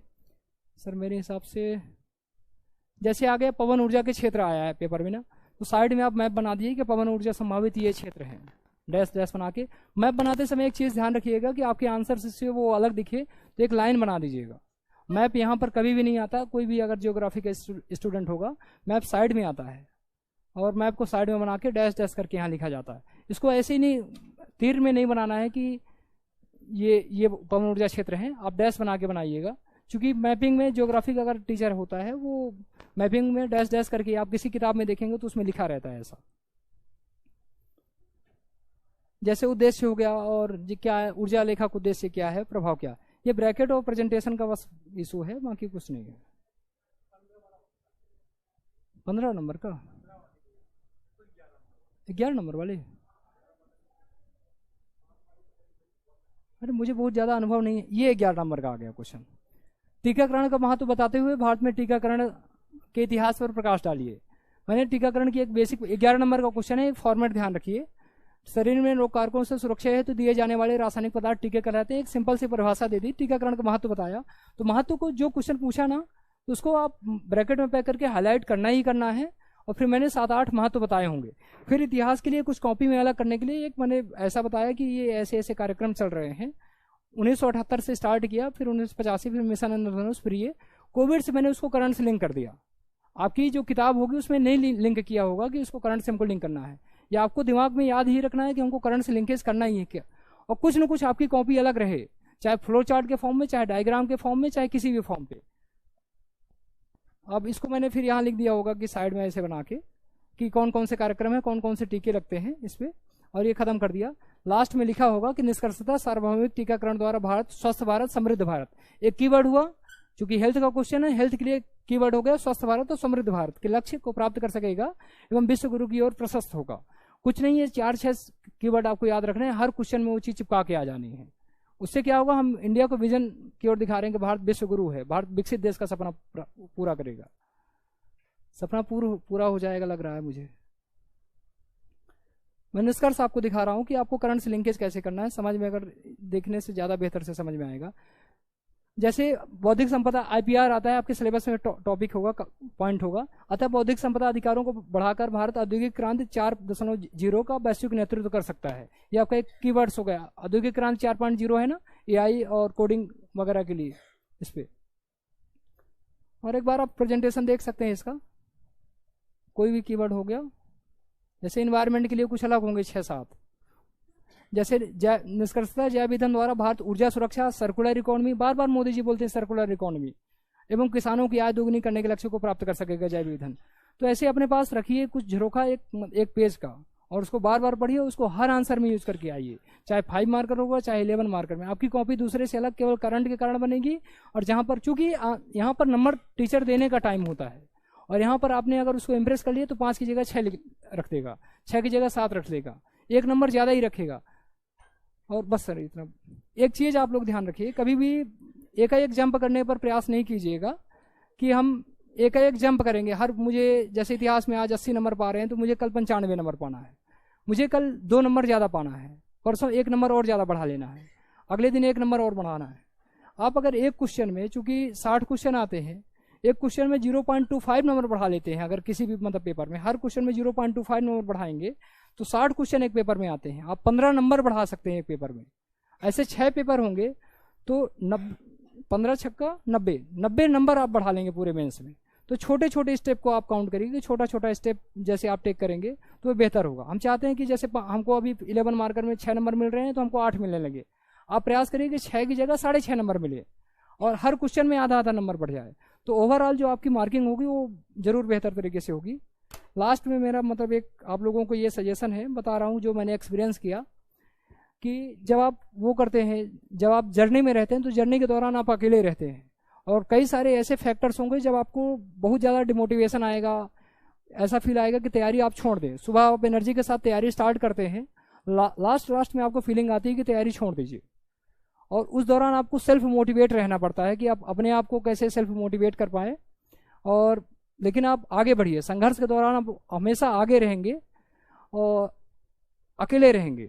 लेकिन अगर संघर्ष आपका पूरा हो चुका है तो पूरी दुनिया आपके साथ होगी। आप कभी अगर आपको देखना होगा तो जब मैं सीधी जिले में गया था तो लगभग 5 से 7 हज़ार की भीड़ आई थी, और मुझे लग रहा था कि मैं दोबारा तैयारी कर पाऊँ, दोबारा तैयारी कर लूँ इस मतलब खुशी के लिए। इतना लोग खुश थे, पूरा गाँव खुश था, पूरा परिवार खुश था। बोले कि चूंकि हमारे सीधी जिले में इसके पहले चयन नहीं हुआ था, इस बार टॉप 10 में 2 बच्चे आए। एक 6वीं रैंक आई है मुकेश प्रताप सिंह की। सीधी एक ट्राइबल जिला है, जब आप जनांकिकी पढ़ते होंगे तो उसमें पढ़ते होंगे कि 92% पॉपुलेशन इसकी ग्रामीण है और 41% लगभग ट्राइबल है, 41% वनीकरण का परसेंटेज है। तो वो बहुत सिचुएशन बहुत भावुक वाला था। तो और खुद पर भरोसा जरूर रखना है आपको, और मेहनत का कोई सब्सिट्यूट नहीं है। आपको मैं दिख रहा हूँ कि इसने कॉपी दिखा दिया इतना, लेकिन इसके पीछे की तपस्या आपको लगभग 7 साल पुरानी है। 2016 से मैं तैयारी कर रहा हूँ, आज 2023 है, और उस दौरान मैंने जो कुछ भी सीखा वो आपके सामने रख रहा हूँ। 9 तारीख के पहले तक एक सामान्य इंसान, और अभी भी सामान्य इंसान ही है, आगे की जर्नी है। लेकिन एक सफलता PDF में आपका एक नाम 1.5 MB की PDF होती है, उस पर 1 रुपये आपका खर्च होता है। लेकिन अगर उस PDF में आपका नाम आ गया तो आप जो आपका नाम है उसके आगे एक टाइटल जोड़ता है सर। मतलब आपको सर के सिवाय, चाहे आप कलेक्ट्रेट में जाएंगे तो कलेक्ट्रेट का जितना भी अधिकारी थे, जितने भी सब लोग थे, तो सर एक ही नाम से संबोधन दे रहे थे कि सर। वहाँ के चाहे DSP हो, चाहे वहाँ के PRO हो, वहाँ के असिस्टेंट डायरेक्टर हो, वहाँ के कोई भी हो, आपके नाम के पीछे एक टाइटल लगता है। पैसा बहुत मायने नहीं रखता, जो आपको सम्मान मिलता है। जिले का बड़े से बड़ा बिजनेसमैन, जिले के सांसद, विधायक, हर कोई मिलने आया, उससे जो खुशी मिलती है आपको। जब आप बाहर जाते हैं तो आपके से फोटो लिखने के लिए एक बार लोग करते हैं कि मेरे से साथ फोटो ले लो, एक बार स्माइल दे दो, तो वो चीज़ आपको बनेगी। और मेरी सफलता में बहुत माता पिता, बड़ों का, हर किसी का, गुरुजनों का, सबका आशीर्वाद, ईश्वर की कृपा, हर चीज़ रहती है।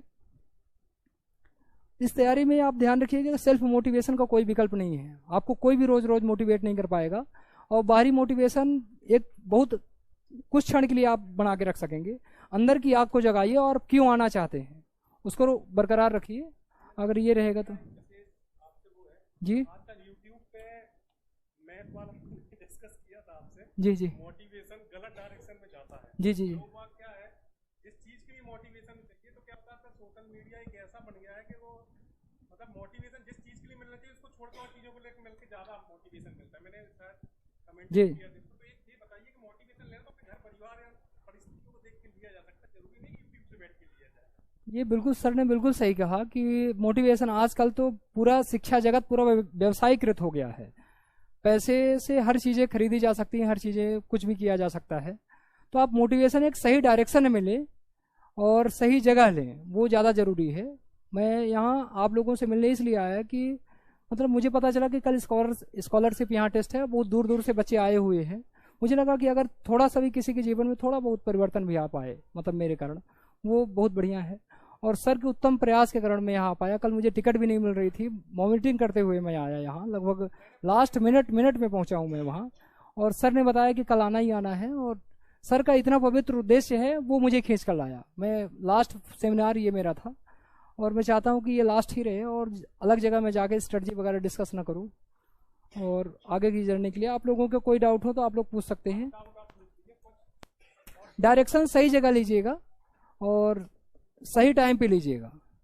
और एक बार ध्यान रखिए एक चीज़, आजकल की हर युवा की समस्या वो चीज़ होती है, आप लोग समझ गए होंगे कि मैं क्या पूछना चाह रहा हूँ, उससे जरूर बच के रहिएगा। सफलता में बहुत बड़ी बाधक है, मैंने इसका अपवाद नहीं देखा है। लगभग अब मेरे साथ लगभग 10-15 दोस्त ऐसे बने हैं जो अधिकारी बने हैं और चयनित हुए हैं।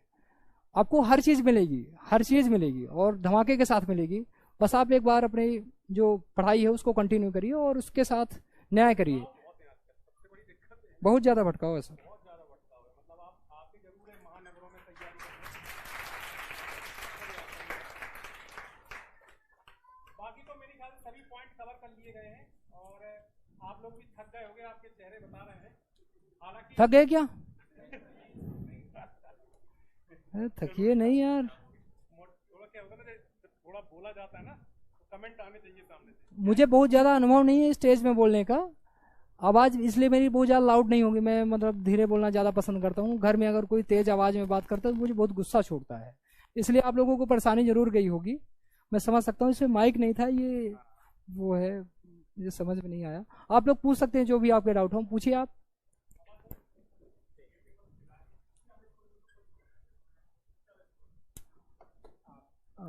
छह पेपर मिला के सबसे ज़्यादा स्कोरिंग पेपर कौन होता है? उस टाइम पे जो पेपर स्कोरिंग करने लायक है, जैसे मुझे लगता था कि पेपर थर्ड में मैं सबसे बेहतर स्कोर कर सकता हूँ, लेकिन पेपर थर्ड ऐसा आ गया, उस पर तो सबसे कम नंबर मेरे आए होंगे। और उस दौरान तुरंत रणनीतिक चेंज हुई कि मुझे मतलब सेकंड पेपर मतलब बेहतर है और आगे के जो पेपर बढ़िया। पूछना ये, वो आपके हिसाब से होता है उस टाइम पे कौन सा पेपर किस टाइप का आया। जैसे पेपर थर्ड इस हिसाब से आ गया तो उस पर आप स्कोर नहीं कर सकते हैं, और आपकी जो पसंद हो। पेपर सेकंड आपकी, हर स्टूडेंट वेरी करेगा कि किसी को पेपर सेकंड में बहुत अच्छे नंबर मिलते हैं, किसी को पेपर फर्स्ट में बहुत अच्छे नंबर मिलते हैं, कोई इथिक्स में बहुत अच्छा करता है, कोई हिंदी में 161 नंबर ला देता है। तो पर्सन टू पर्सन वेरी करेगा कि कौन से पेपर में कौन स्कोर ला सकता है। क्योंकि अभी मार्क्स पता है ना, पेपर 3 में आपको उतना अच्छा नहीं गया था, दूसरे पेपर में ज्यादा स्कोरिंग रही होगी। वहाँ वो रही होगी, मार्क्स नहीं आया तो मुझे पता नहीं कि क्या होगा। एक बच्चे ने ऑनलाइन सवाल किया है, जी बड़ा इंटरेस्टिंग लगा मुझे, कि अगर प्रश्न नहीं आ रहा है तो उसको कैसे सॉल्व करें। बताओ आप। अगर 3 मार्कर है, आपने कभी कुछ सुना होगा, जैसे एक क्वेश्चन आया था, बिल्कुल सही सर, स्रोत सूत्र आया था मेरे पेपर में इस बार, तो वो मैंने लगता है कहीं सुना नहीं था, लेकिन सूत्र साहित्य कभी सुना था कि सूत्र साहित्य होते हैं, वैदिक काल में इनकी रचना हुई थी। तो मुझे कहीं ना कहीं क्लिक किया सूत्र साहित्य वैदिक काल कर्मकांड यज्ञ विधि विधान, तो उससे संबंधित लिख दिया था। 3 मार्कर में अगर आपसे नहीं आ रहा तो उसको ब्लाइंड गेस करने की लिखने की जरूरत नहीं है, पूरा 3 मार्कर छोड़ सकते हैं। 6 मार्कर आपसे आएगा, और बिल्कुल ही नहीं आ रहा है, जैसा पेपर थर्ड आ गया, जैसे लूमिंग घटना पूछ लिया, आपको पता ही नहीं कि ये कौन से टॉपिक का है, तो आप उसको छोड़ सकते हैं बिल्कुल, क्योंकि टाइम खराब करने का क्या मतलब है। आप लूमिंग आपसे आ नहीं रहा, फालतू में आप 3 मिनट बर्बाद करेंगे, उस टाइम का आप यूज करिए दूसरे क्वेश्चन में इतना अच्छा लिख दीजिए, उसी का टाइम 1 नंबर आप एक्स्ट्रा पा जाए उस पर। तो ये इस क्वेश्चन का आंसर है। 11 मार्कर में ऐसा कभी आएगा नहीं कि आपको ना बने, और 5 मार्कर में भी क्वेश्चन बन ही जाते हैं साइंस के अलावा।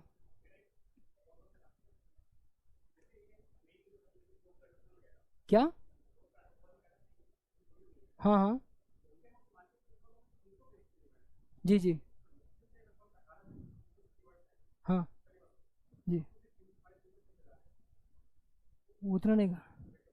मैंने केवल 12 पेज के नोट्स बनाए थे, उसको भी लास्ट में करके 6 पेज में बना लिया था लोक प्रशासन। 3 मार्कर से लेकर 5 मार्कर 11 मार्कर हर चीज़ें आ जाती हैं। आप किसी भी टॉपिक को इस हिसाब से पढ़िए कि उससे केवल एक 11 नंबर का आना है, 2 5 नंबर के आने हैं, और 3 नंबर के आते हैं। सिलेबस को उठाइए, कहीं से भी कोई भी मैटर हो उसको शॉर्ट बना लीजिए।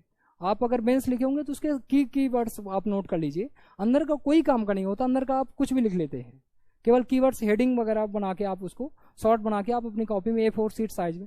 नोट्स बनाते समय एक चीज़ ध्यान रखिएगा, मुझे बताने में भूल गया, नोट्स कभी भी आप पूरा नहीं बनाइएगा किसी भी कॉपी में। जैसे ये नोट्स है ना, तो आप यहाँ हेडिंग डालिएगा, और ये ऐसे कॉर्नर पे मोड करना है, और ये हेडिंग, ये इतना पेज छूटा रहे और ये साइड छूटी रहे टोटल, ये आपकी साइड, और ये नीचा छूटा रहे। क्योंकि आपको लास्ट टाइम करंट वगैरह अपडेट करने के लिए आप नए नोट्स नहीं बना सकते, तो आप करंट यहाँ अपडेट कर सकें, कुछ नई चीज़ें यहाँ डाल सकें। तो नोट्स बनाते समय ये चीज़ जरूर याद रखिए। ये फाइनल में मुझे 2020 के बाद अटेम्प्ट पता चला है, जब मैंने बहुत सारी गलती कर दी थी, जब 2020 के बाद 21 के लिए मुझे नया नोट्स बनाना पड़ा था। तो ये चीज़ ध्यान रखिए, नोट्स आपके एक पेज से ज़्यादा मोटे, एक कॉपी से ज़्यादा बड़ी नहीं होनी चाहिए किसी भी पेपर की। एक कॉपी बनाइए लगभग 100-150 पेज की, और उसी में आपको टोटल 10 की 10 यूनिटें कवरेज हो जाए। नोट्स में ये ध्यान रखिए। हाँ,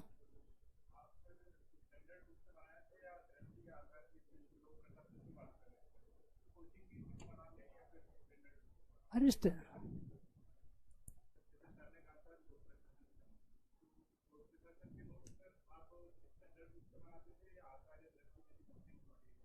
आप आप किसी का भी यूज कर सकते हैं। मैंने तो जैसे मैं यूट्यूब में के लिए सहारा ले लिया था, एक लोहिया सर थे, उनसे मार्गदर्शन ले लिया था। और मेरी सब्जेक्ट रही थी पॉलिटिकल साइंस ग्रेजुएशन में। तो हम लोग ग्रेजुएशन में एक लोक प्रशासन 6वें सेमेस्टर में एक टॉपिक होता है, तो हम लोग उस पर पढ़ते थे। तो उसमें बहुत बेहतर तरीके से कुछ कोटेशंस वगैरह भी मिल जाती है कि लोक प्रशासन के बारे में किन्होंने क्या कहा है। मैंने उसकी ज़्यादा से ज़्यादा हेल्प ली है। और अब किसी भी कोचिंग का जो भी आपको रिलाई करें, मार्केट में बहुत सारा है, लेकिन ये चीज़ ध्यान रखिएगा कि जिस पर आप विश्वास करें केवल एक पर भरोसा करें और उसको कई बार पढ़ डालिए, उतना काफ़ी होता है। कोई भी अगर इंस्टीट्यूट आपको दे रहा है वो काफ़ी है, चाहे सर हो चाहे कहीं भी पूरे मार्केट में आप अगर जाएँ, तो एक स्रोत रखिए, उसी में आप रिलाई करिए, उसी का शॉर्ट बना लीजिए। सोर्स चेंज नहीं करिएगा। सोर्स चेंज, आपके क्वेश्चन नोट्स से क्वेश्चन ना भी आए फिर भी आपका सिलेक्शन होगा अगर आप सोर्स नहीं चेंज करेंगे। कारण ये है कि आपके एक सोर्स से क्वेश्चन नहीं आया है जैसे लोक प्रशासन से, लेकिन अन्य सब्जेक्ट से आ गए ना, तो आप डाइवर्जन से बढ़ जाएंगे। लगभग 1400 नंबर का मेंस होता है, 787 नंबर पे वो हो गया। लगभग 600 नंबर पे इस बार इंटरव्यू कॉलिंग आई है सर। 600 नंबर पे लगभग 550 पे इंटरव्यू कॉलिंग आई है। आप सोच सकते हैं कि केवल पेपर कंपटीशन पे आपकी इंटरव्यू कॉलिंग आ जाती है। तो आपसे क्वेश्चन ना बनने पर सिलेक्शन का कोई प्रभाव नहीं बनता। ये चीज़ आप अपने दिमाग में बना लीजिए।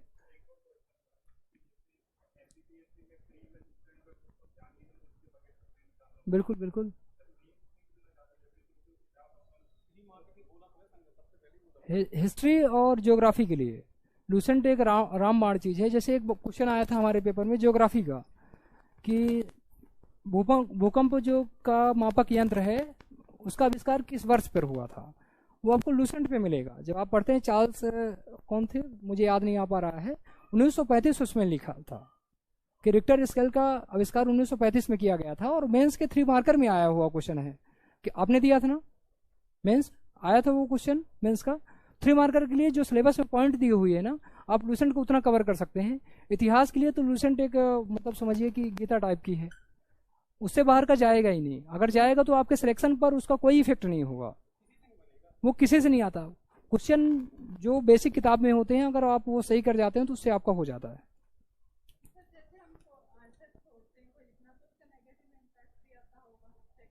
जैसे आंसर अगर लिखना छोड़ दें, हाँ बिल्कुल। जैसे वो पेपर पे इफेक्ट करता है। जैसे अगर आपकी आने वाली सभी कॉपियों में कोई भी आंसर नहीं लिखा है, जैसे क्वेश्चन बन ही नहीं रहे हैं किसी से भी, आपसे भी नहीं बने, तो उसका कोई इफेक्ट नहीं होता क्योंकि किसी भी बच्चे से नहीं बन रहे हैं। लेकिन अगर अन्य बच्चे से बन रहे हैं और आपने नहीं लिखा है तो उसका प्रभाव जरूर पड़ता है, क्योंकि वो समझ 3 मार्कर जरूर उसका इफेक्ट जरूर जाएगा। अगर किसी से भी नहीं बन रहे हैं वो क्वेश्चन तो कोई इफेक्ट नहीं जाता। 6 नहीं बने थे पहले, लगातार पूरा कोरी कॉपी गई है मेरी। नंदन जी के पेपर 3 में बहुत नंबर होंगे, लेकिन आज उन्होंने खुद ही खुलासा किया कि वो उनका सबसे वीक पेपर रहा है। मतलब वो तो 12th वाले कभी भी नहीं बना वो क्वेश्चन किसी से बने। मेरा भाई नीट की तैयारी करता है, उसने बताया कि ये क्या क्वेश्चन पूछ रहे, लुइस एसिड लुइस बेस। हाँ अब वो आदमी कहाँ, क्या स्पीड मेंटेन करने के लिए आप एक चीज के शॉर्ट में देखिए। आपसे कोई चीज अगर अच्छे से आती है तो आप उसको 2 मिनट में लिख लेंगे, ये गारंटी रखिए। स्पीड का किसी बच्चे के साथ कभी इशू नहीं होता। एक थ्योरी है, आप जितनी तेजी से आप रिकॉल आपके दिमाग में आती है आप उतना तेजी से लिखते हैं। उसके लिए सिनॉप्सिस पहला ही मंत्रा मैंने बताया है कि आप जितनी बार सिनॉप्सिस को रिवीजन करेंगे उतना बेहतर रहेगा। अभी मैं प्रैक्टिस कर रहा था ये 2021 का मेंस का इतिहास का पेपर, मेरे दिमाग में कुछ चीज़ें नहीं आ रही थी। कभी भी मेरा पेपर छूटा नहीं था आज तक जब भी मैंने प्रैक्टिस करी है। लेकिन उस दिन मुझे लग रहा था कि मेरा पेपर छूट जाएगा। कारण ये था कि मैंने बहुत दिनों से रिवीजन नहीं किया था और बिना रिवीजन किए टेस्ट देने चला गया था। तो मुझे लग रहा था कि कहीं छूट ना जाए, कहीं छूट ना जाए, कहीं छूट ना जाए। तो स्पीड का कोई अगर इशू है तो आप प्रैक्टिस तो करें ही, बार बार प्रैक्टिस करें और बहुत लिखें। अपने हाथ को आप जितना दर्द देंगे, आपको जितना लिखना है उतना लिखिए। मैंने 42 प्रिंट आउट अपने घर में अभी भी रखे हैं बीएस एजुकेशन से। 40 प्रिंट आउट अभी भी मेरे घर पे रखे हैं। मेरे पास पीडीएफ रखी है उनकी, मैंने फोटो कॉपी वालों को दिया था लगभग।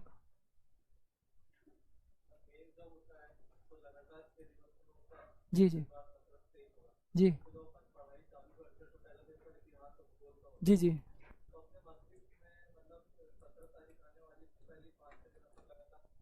जी जी जी, समझ गया समझ गया।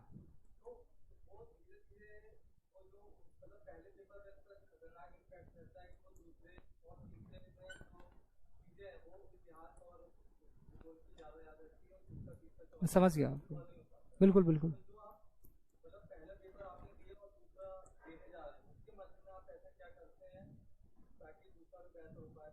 मैं समझ गया, बिल्कुल। बहुत बहुत सटीक सवाल इन्होंने पूछा है, और जो भी मेंस लिखे होंगे या लिखने वाले होंगे उनको ये चीज़ का ज्ञान रहना चाहिए। सर मैं कहीं लिख दूँ? देखिए, पेपर जब होने वाला होगा उसकी 15 दिन की प्लानिंग आपके पास जरूर होनी चाहिए। सबसे बड़ा इशू तब आएगा जब आप पेपर मेंस लिखने जाएंगे, आपको कुछ समझ में नहीं आएगा, आपको लगेगा कि अगले अटेम्प्ट में और बेहतर कर लूंगा, लेकिन वो बेहतर नहीं होती। जैसे 17 तारीख से आपके पास पेपर है और आज 1 जुलाई है, तो आपके पास 1 से 16 तक की एक टाइमलाइन होनी चाहिए, और विथ डिसिप्लिन, कि मैं जैसे 16 को इसके 4 दिन का टाइम जो है तो हर व्यक्ति के हिसाब से अलग अलग होता है। आप 4 दिन पढ़ते ही हैं पेपर फर्स्ट को, चूंकि पेपर फर्स्ट बहुत लॉन्ग है वो पढ़ते ही हैं, लेकिन इसके पहले एक टाइम रखिए 1 दिन का कि पेपर 3 मुझे रिवीजन करना है। यहाँ टोटल आप पेपर 3 को ऐसा बनाइए कि इसको मैं 1 दिन में टोटल रिवीजन कर लाऊँ, 14 घंटे 15 घंटे 16 घंटे पढ़ के। देखिए, बेंच में अगर आपको कुछ करना है तो तपना पड़ेगा, और मेहनत लगती है, बहुत मेहनत लगती है। और 1 दिन आप यहाँ रखिए, और ऊपर इसके पहले 3 दिन का टाइम रखिए पेपर सेकंड के लिए, क्योंकि पेपर सेकंड आपको याद हो जाएगा। इसके पहले 4 दिन का आप टाइम, 2 दिन का टाइम रखिए हिंदी और इथिक्स के लिए। उसके पहले 5 दिन का आप टाइम रखिए पेपर थर्ड के लिए, तो आपका पेपर थर्ड पहले से बहुत स्ट्रांग रहेगा। और आपको एक बार यहाँ इसको मतलब बूस्टअप करने का टाइम दे दिया मैंने यहाँ, क्योंकि पेपर थर्ड में ही सबसे ज़्यादा भूलने की दिक्कत जाती है, तो ये वाली दिक्कत यहाँ जाके खत्म हो जाएगी। मेरे पास 15 दिन का प्लान था स्पेशल, वहाँ मुझे जैसे मैं पेपर अटेम्प्ट करने जा रहा हूँ ना, कि आज पेपर फर्स्ट हो गया, अब कल मैं 3 बजे आऊँगा, तो मुझे 3 से 4 क्या पढ़ना है, मेरे पास रखा रहता था कि 3 से 4 इस वाले पेपर की ये यूनिट पढ़नी है, 4 से 5 क्या पढ़ना है। वो लगभग 7-8 घंटे मैंने टाइम इन्वेस्ट करके बना दिया।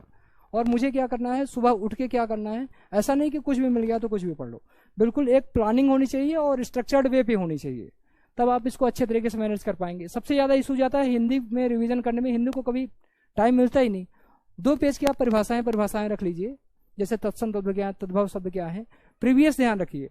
प्रीवियस का आप तत्सम तद्भव कितना भी पढ़ लें, प्रीवियस से ही रिपीट कर जाता है। मेरे में बस आया था, बस से एक प्रीवियस में आया हुआ था। तत्सम तद्भव आप रिपीट भी नहीं कर सकते 1000 जिस दिन आप पेपर देने जाएंगे, तो प्रीवियस की एक सीट रखिए आप कहीं से, उसकी फोटो कॉपी करा लीजिए, और उसमें 2 पेज में आप रख लीजिएगा संधि समास वगैरह जो भी है। तो एक प्लानिंग जरूर रखिए, ये चीज़ आपने बहुत शानदार किया है काम जी।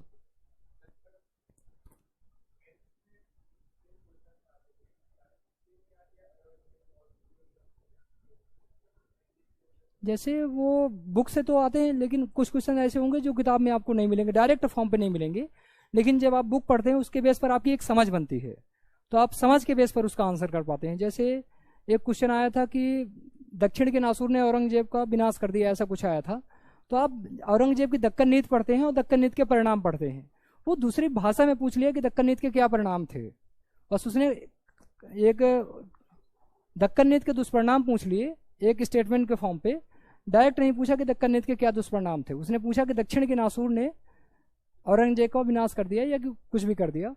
तो वो आप किताब जब पढ़ेंगे तो आपकी जो दिमाग खुलेगी ना, उसके बेस पर आप जब टेस्ट प्रैक्टिस करेंगे। मेंस में टेस्ट प्रैक्टिस बहुत ज़्यादा रोल करती है, कि जो क्वेश्चन आपसे नहीं आते हैं, नए क्वेश्चन कुछ आते हैं, उसको आप कैसे डीलिंग करते हैं, ये चीज़ बहुत ज़्यादा जरूरी होती है। प्रीवियस ईयर मतलब आप ये समझिए कि प्रीवियस ईयर बहुत ज़्यादा जरूरी है। प्रीवियस ईयर ही आपके मतलब सक्सेस की पहली सीढ़ी है। पूरे क्वेश्चन प्रीवियस से ही रिपीट कर जाएंगे। आप एक बार देख लीजिए, हड़प्पा में आप प्रीवियस में देखेंगे, हड़प्पा का कभी सामाजिक जीवन नहीं आएगा, क्योंकि हड़प्पा विख्यात अपने नगर नियोजन के लिए, अर्बन प्लानिंग के लिए है। तो आप हर बार देखेंगे कभी हड़प्पा का अर्बन प्लानिंग पूछेगा, कभी हड़प्पा का आर्थिक जीवन पूछेगा, कभी हड़प्पा एक सभ्यता, एक नगरीय सभ्यता थी, ये आएगा। आप थीम समझने कि इस टॉपिक का ये क्वेश्चन क्यों आ सकता है। कनिष्क अगर आएगा तो कनिष्क किस लिए फेमस है, कि सिल्क रूट वाले के लिए और बौद्ध धर्म के योगदान के लिए, तो कनिष्क केवल इन्हीं 2 थीमों पर आएगा। हर्षवर्धन अपने जो शासनकाल में जो उन्होंने कार्य किया, जैसे धार्मिक जो कार्य किए, उसके लिए पूछा जाएगा। समुद्रगुप्त तो अपने विजयों के लिए पूछा जाएगा। तो आप जब टॉपिक को पढ़ते हैं तो आपको समझ में आता है कि ये टॉपिक किस हिसाब से इंपॉर्टेंस है, और 3 नंबर का क्या क्वेश्चन आ सकता है, 5 का 11 पर का क्या आ सकता है, उस हिसाब से करिए। एक सोर्स से आप पढ़ सकते हैं, कोई ज़रूरत नहीं है एनसीईआरटी की। जैसे आप इतिहास की अगर एनसीईआरटी पढ़ रही है तो दूसरा किताब पढ़ने की ज़रूरत नहीं है। एनसीईआरटी 6 से लेकर 12 तक एमपीपीएससी में खासकर जरूरी नहीं है। यूपीएससी के लिए, किसी भी एग्जाम के लिए हर व्यक्ति की अलग अलग देखिए राय होती है। मैंने एनसीईआरटीज में केवल इतिहास के एनसीईआरटीज को पढ़ लिया था, बाकी मेरे सब्जेक्ट थे तो मुझे ज़रूरत ऐसी नहीं महसूस हुई। हालांकि आप खुद सोचिए 6वीं की किताब में इतना ज़्यादा क्या रहेगा, वो कर पाए एक या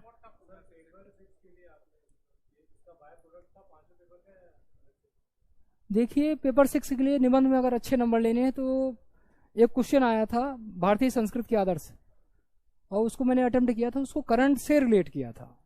उसमें 5 इंट्रोडक्शन आप पैराडॉक्स से बना सकते हैं, कोई कहानी से स्टार्ट कर सकता है या कोई दोहे से स्टार्ट करता है। पैराडॉक्स मतलब दो विरोधाभासी चीज़ें लेकर चलेंगे आप, तो इंट्रोडक्शन मतलब ज़्यादा बढ़िया दिखता है कि एक तरफ तुम भारतीय संस्कृति का गर्व मानते हैं, दूसरी तरफ हिंदू मुस्लिम संघर्ष और हिंदू मुस्लिम के बीच जो सांप्रदायिकता होती है वो दिखते हैं। एक तरफ तो हम कालर वाली बाघिन एक उस टाइम पे मरी थी, मैंने इंट्रो एक तैयार किया तो वही पेपर में आ गया था पेपर भारतीय संस्कृत के आदर्श। तो मैंने 3 पैराडॉक्स बनाए थे कॉलर वाली बाघिन को लेकर कि उसका जब दाह संस्कार किया था तो वो बहुत भावुक होकर वहाँ के लोगों ने किया था। उसका मोदी जी ने उल्लेख भी किया था कि हमारे यहाँ की जो संस्कृति है वो इतनी बेहतर है कि हम मानव पशु के बीच जो दाह संस्कार का जो सिस्टम है वो भी बहुत सिमिलर करते हैं और पशु के जाने पर भी दुखी महसूस करते हैं। और वैक्सीन मैत्री हमने पहल चलाई थी। जितना आंसर को हो सके उतना करंट से रिलेट करिए। ये बार बार इसलिए बोल रहा हूँ कि चूंकि जो प्रोफेसर होगा उससे, चूंकि आप प्रोफेसर जो कॉपी चेक करते हैं उनके पास मॉडल पेपर रहते हैं, लेकिन मॉडल के पेपर को कभी भी टच नहीं करते हैं। चूंकि एक चीज़ वो इतिहास को 40 साल पढ़ाते हुए आ रहे हैं और उनकी ईगो पर बात जाती है कि मुझे मॉडल पेपर पढ़ने की ज़रूरत क्या है। जैसे आप अगर पढ़ लेंगे तो आपके पास ये चीज़ें आएंगी कि इतिहास का क्वेश्चन है, मुझे मॉडल पेपर पढ़ने की क्या ज़रूरत है। लेकिन आप करंट जरूर पढ़ते हैं, तो अगर आप उसको कोई करंट की चीज़ दिखती है ना तो अरे बच्चे ने मतलब इसको लिंक किया है करंट से, तो कि उसके दिमाग में अलग सी कोई चीज़ जाती है। और दूसरी चीज़ वो 20 कॉपियों में से अलग कॉपी हो जाती है आपकी। और सिलेक्शन के लिए यही करना है कि दूसरे से कॉपी कैसे अलग हो। पेपर अटेम्प्ट हर कोई करेगा, आपके बराबर नॉलेज हर किसी के पास होगा। प्री पास करके हर व्यक्ति जा रहा है तो एक मतलब बेसिक नॉलेज तो हर किसी के पास है कि पेपर को अटेम्प्ट कर ले, लेकिन अलगाव करंट अफेयर्स की चीज़ों में होगा, उसके प्रेजेंटेशन की जो स्किल होगी उस पर होगा। और क्वेश्चन कोई हो?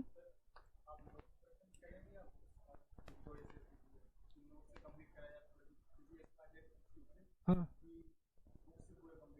टाइमिंग कितना है वो रोल करेगा। मैंने यूजी बैच पे, हाँ ठीक है।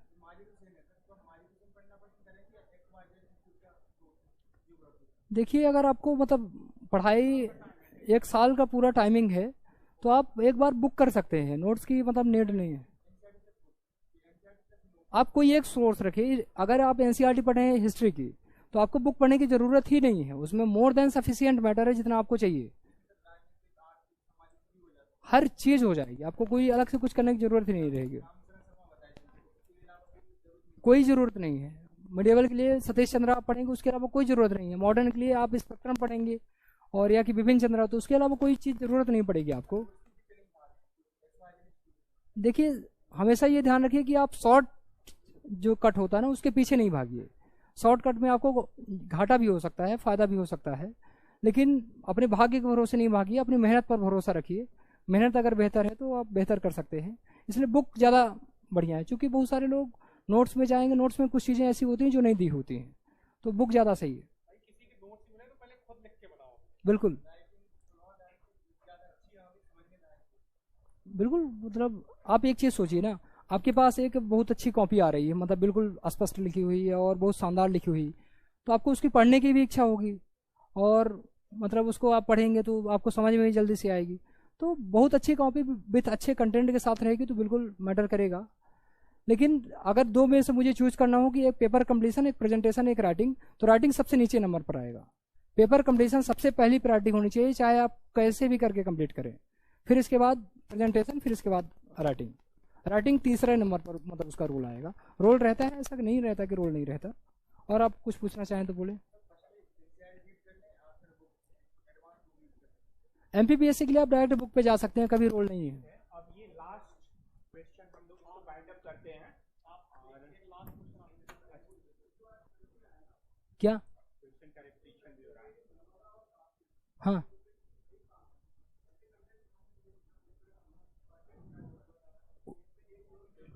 ठीक है, उस पर आपका सिलेक्शन कभी टिका ही नहीं है। जो आपका सिलेक्शन उस क्वेश्चन पर टिका ही नहीं है। ज्योग्राफी पे 3 मार्क।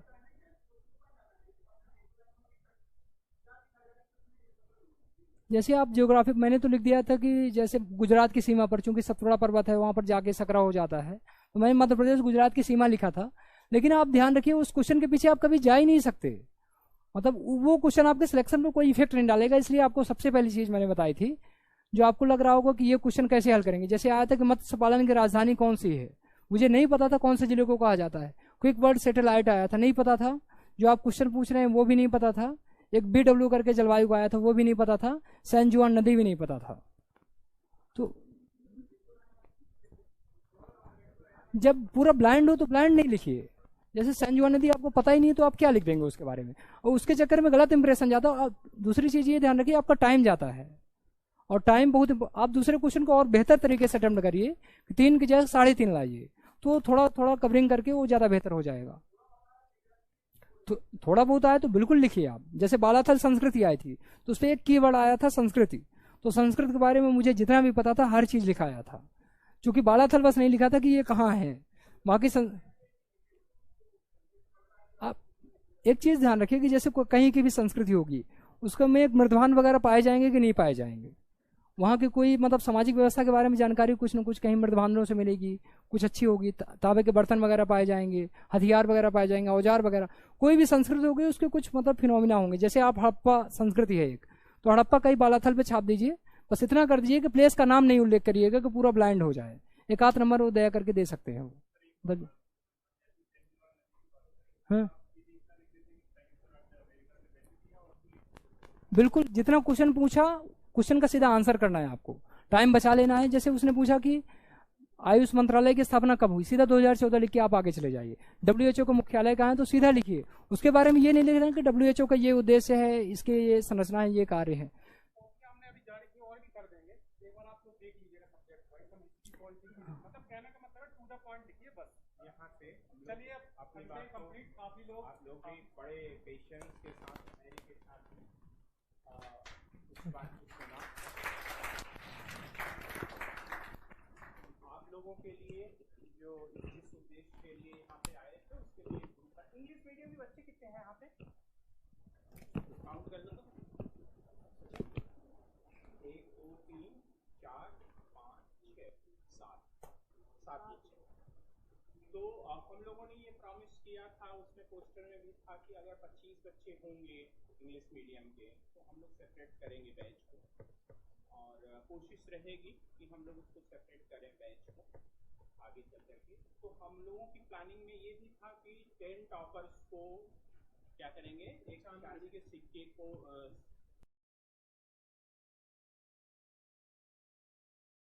साइड का विषय है।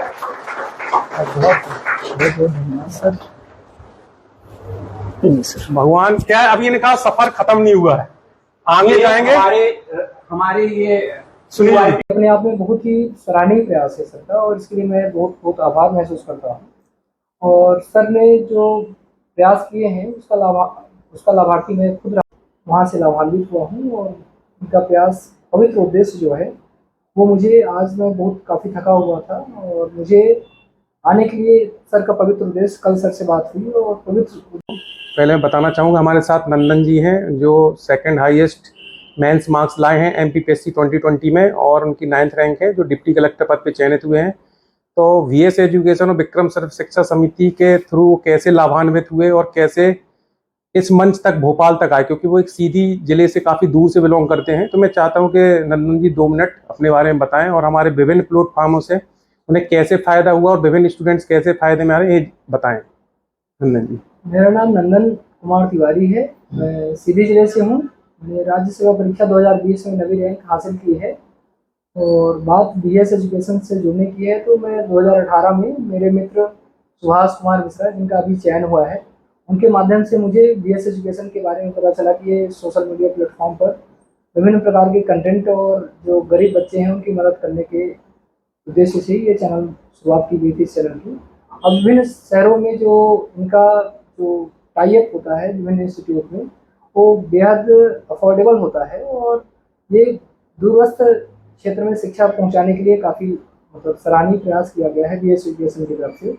और इससे मैं भोपाल में बीएस एजुकेशन के एक जो पार्टनर है अभियान स्कूल ऑफ IAS, वहाँ से लाभान्वित हुआ हूँ। और उनका प्रयास पवित्र उद्देश्य जो है वो मुझे, आज मैं बहुत काफ़ी थका हुआ था और मुझे आने के लिए सर का पवित्र उद्देश्य, कल सर से बात हुई और पवित्र उद्देश्य के कारण मैं यहाँ आ पाया। नंदन जी से मैं एक चीज़ जानना चाह रहा हूँ कि जैसे अब हम लोग करीब 5-6 सालों से किफ़ायती शिक्षा प्रोग्राम की जो हम लोगों ने शुरुआत की थी, जिसके कारण एक प्रीलिम्स टेस्ट सीरीज से हमने शुरुआत की थी, जहाँ कभी हज़ारों में होता था, आज वो 300-400 में शुरू हो गया। इसी प्रयास के तहत फिर हम लोग मेंस की टेस्ट सीरीज पे आए और इंटरव्यू प्रोग्राम्स को भी उस स्तर पे ले गए जो पहले केवल एक फॉर्मेलिटी के तौर पे हुआ करते थे। तो मैं नंदन जी से जानना चाहता हूँ कि उनकी तैयारी में तो चलिए वो अपने मुकाम पर पहुंच गए हैं, लेकिन नए बच्चों को क्या ऐसा मैसेज दें कि हमारे प्लेटफॉर्म से हमसे जुड़े हुए जो भी मेंटर्स हैं, क्योंकि अब करीब 16 शहरों में हमने प्रीलिम्स टेस्ट सीरीज कराई थी और आज शायद मेरी ख्याल से उससे नीचे कुछ है ही नहीं है, और अभी ऐसे ही हम लोग आगे भी प्रयास करते हैं मेंस में भी, इंटरव्यू में। तो आप अपने विचार थोड़ा नए बच्चों को बता दीजिए इस पर। सर सबसे पहले तो बहुत बहुत धन्यवाद कि आपने जो सुदूर क्षेत्र में एजुकेशन के लिए है उसके लिए अफोर्डेबल एजुकेशन का एक मतलब प्रयास किया है। वो प्रयास वाकई में सराहनीय है। और मैं नए बच्चों से ये कहना चाहता हूँ कि बीएस एजुकेशन के द्वारा जो विक्रम शिक्षा समिति हमारा NGO भी है उसी का, मतलब फुल फॉर्म। तो जो मेंटर्स हायर किए जाते हैं वो काफ़ी मतलब प्रशिक्षित होते हैं और एक्सपीरियंस्ड होते हैं, और उनके मार्गदर्शन में रहकर सिविल सेवा की तैयारी बेहतर तरीके से की जा सकती है। और विक्रम सर्व शिक्षा समिति के जो सोशल मीडिया हैंडल्स हैं, केवल वहाँ के जितने मैटर हैं, जितना कंटेंट वहाँ अपलोड किया गया है, मुझे लगता है कि मोर देन सफिशिएंट है। खासतौर से टेलीग्राम, अपना खास करके जो टेलीग्राम चैनल है मोर देन सफिशिएंट है। चाहे प्री हो, चाहे मेंस हो, चाहे इंटरव्यू हो। टेस्ट सीरीज के लेवल की तो बात ही अलग है कि टेस्ट सीरीज तो दी ही गई है, उसका सोल्यूशन भी दिया गया है। ये अपने आप में बहुत ही सराहनीय प्रयास है सर का, और इसके लिए मैं बहुत बहुत आभार महसूस करता हूँ। और सर ने जो प्रयास किए हैं उसका लाभार्थी मैं खुद रहा हूँ। आपके मित्रों का भी एक ग्रुप पूरा जिनने रहा है, आपका एक पूरा सर्किल भी रहा है जो जुड़ा रहा है काफी। ये सर मेरे 6-7 लोग हम इंदौर में रहते हैं। उनमें से एक मित्र के द्वारा जो हाल में चयन उनका हुआ है असिस्टेंट डायरेक्टर सुभाष कुमार मिश्रा जी का, उनके जरिए मुझे इस सोशल मीडिया हैंडल के बारे में जानकारी मिली थी। तो मुझे नहीं लगता कि सर एक भी ऐसा दिन रहा होगा कि जब मैंने सोशल मीडिया हैंडल में बीएस एजुकेशन को न देखा हो। वो 2018 से लेकर कंटिन्यू मेरे पास हो रहा है, और सर इसके लिए बहुत बहुत धन्यवाद सर। चलिए नंदन जी को बहुत बहुत धन्यवाद कहेंगे और आगे के लिए शुभकामनाएं। यूपीएससी उनका अगला मिशन है। इसी के साथ आगे जो बच्चे जुड़ना चाहें वो जुड़ें। उनको निश्चित तौर पे जो विश्वसनीयता के साथ आज हम यहाँ पहुंचे, पहले निखिल श्रीवास्तव रीवा से सिलेक्ट हुए थे और आज अपने नंदन सिलेक्ट हुए हैं, तो आगे भी ये प्रक्रिया जारी रहेगी क्योंकि 19 का रिजल्ट भी आने वाला है। तो चलिए सभी को आपको शुभकामनाएं और नंदन जी को आगे की जर्नी के लिए भी शुभकामनाएं।